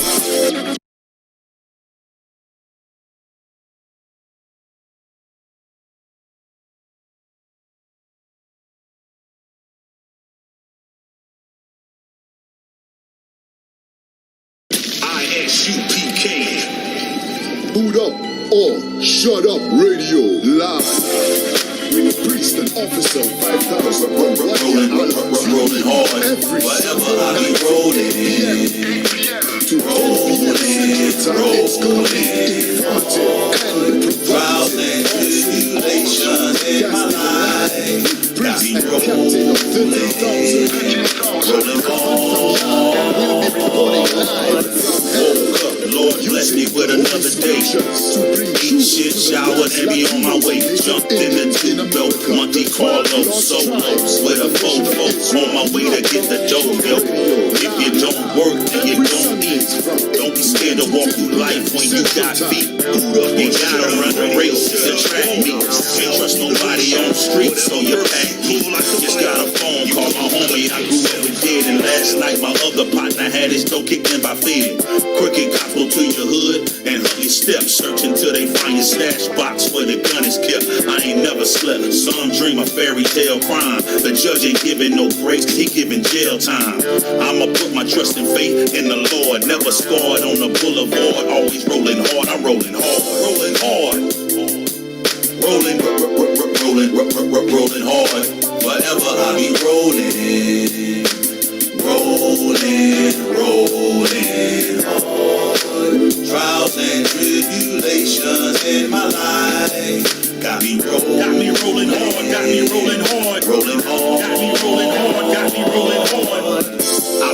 believing it's truth. I'll never stop. Gun to my head, knife to my throat. I'll never stop. Ain't eat or drink nothing, I'll never drop. Rapping words over beats like this, I'll never flop. Pick up your cross, follow your Howard shot. Living righteous now, that old wicked man had to die. I testify the white man, the devil, he a lie. He the judge sitting in court that make your mama cry. Christianity had me traumatized. I'll never water down the truth, I can't compromise. I love the Most High more than my own children. My sons and daughters, they hate me, just imagine the feeling. Pain hurts so deep, cut like a machete. Prepare your soul for temptation, you better get ready. I'ma put my trust and faith in the Lord. Never scored on the boulevard, always rolling hard, I'm rolling hard. Rolling hard. Rolling hard. Forever I be rolling hard. Trials and tribulations in my life got me rolling hard. Got me rolling hard. Rolling hard. Got me rolling hard. Got me rolling hard. If it ain't one thing, it's 5 or 6. That president gon' cause a race war through politics. The way they treat my Mexican brothers on the border. Isaiah 14 and 21 prepare slaughter. Babylon falling, everything gon' flip. Every day of my life I pray for rulership. I'ma put my trust and faith in the Lord. Never scored on the boulevard, always rolling hard. I'm rolling hard. Rolling hard. Rolling hard. Forever I be rolling hard. Trials and tribulations in my life got me rolling hard. Got me rolling hard. Rolling hard. Got me rolling hard. Got me rolling hard.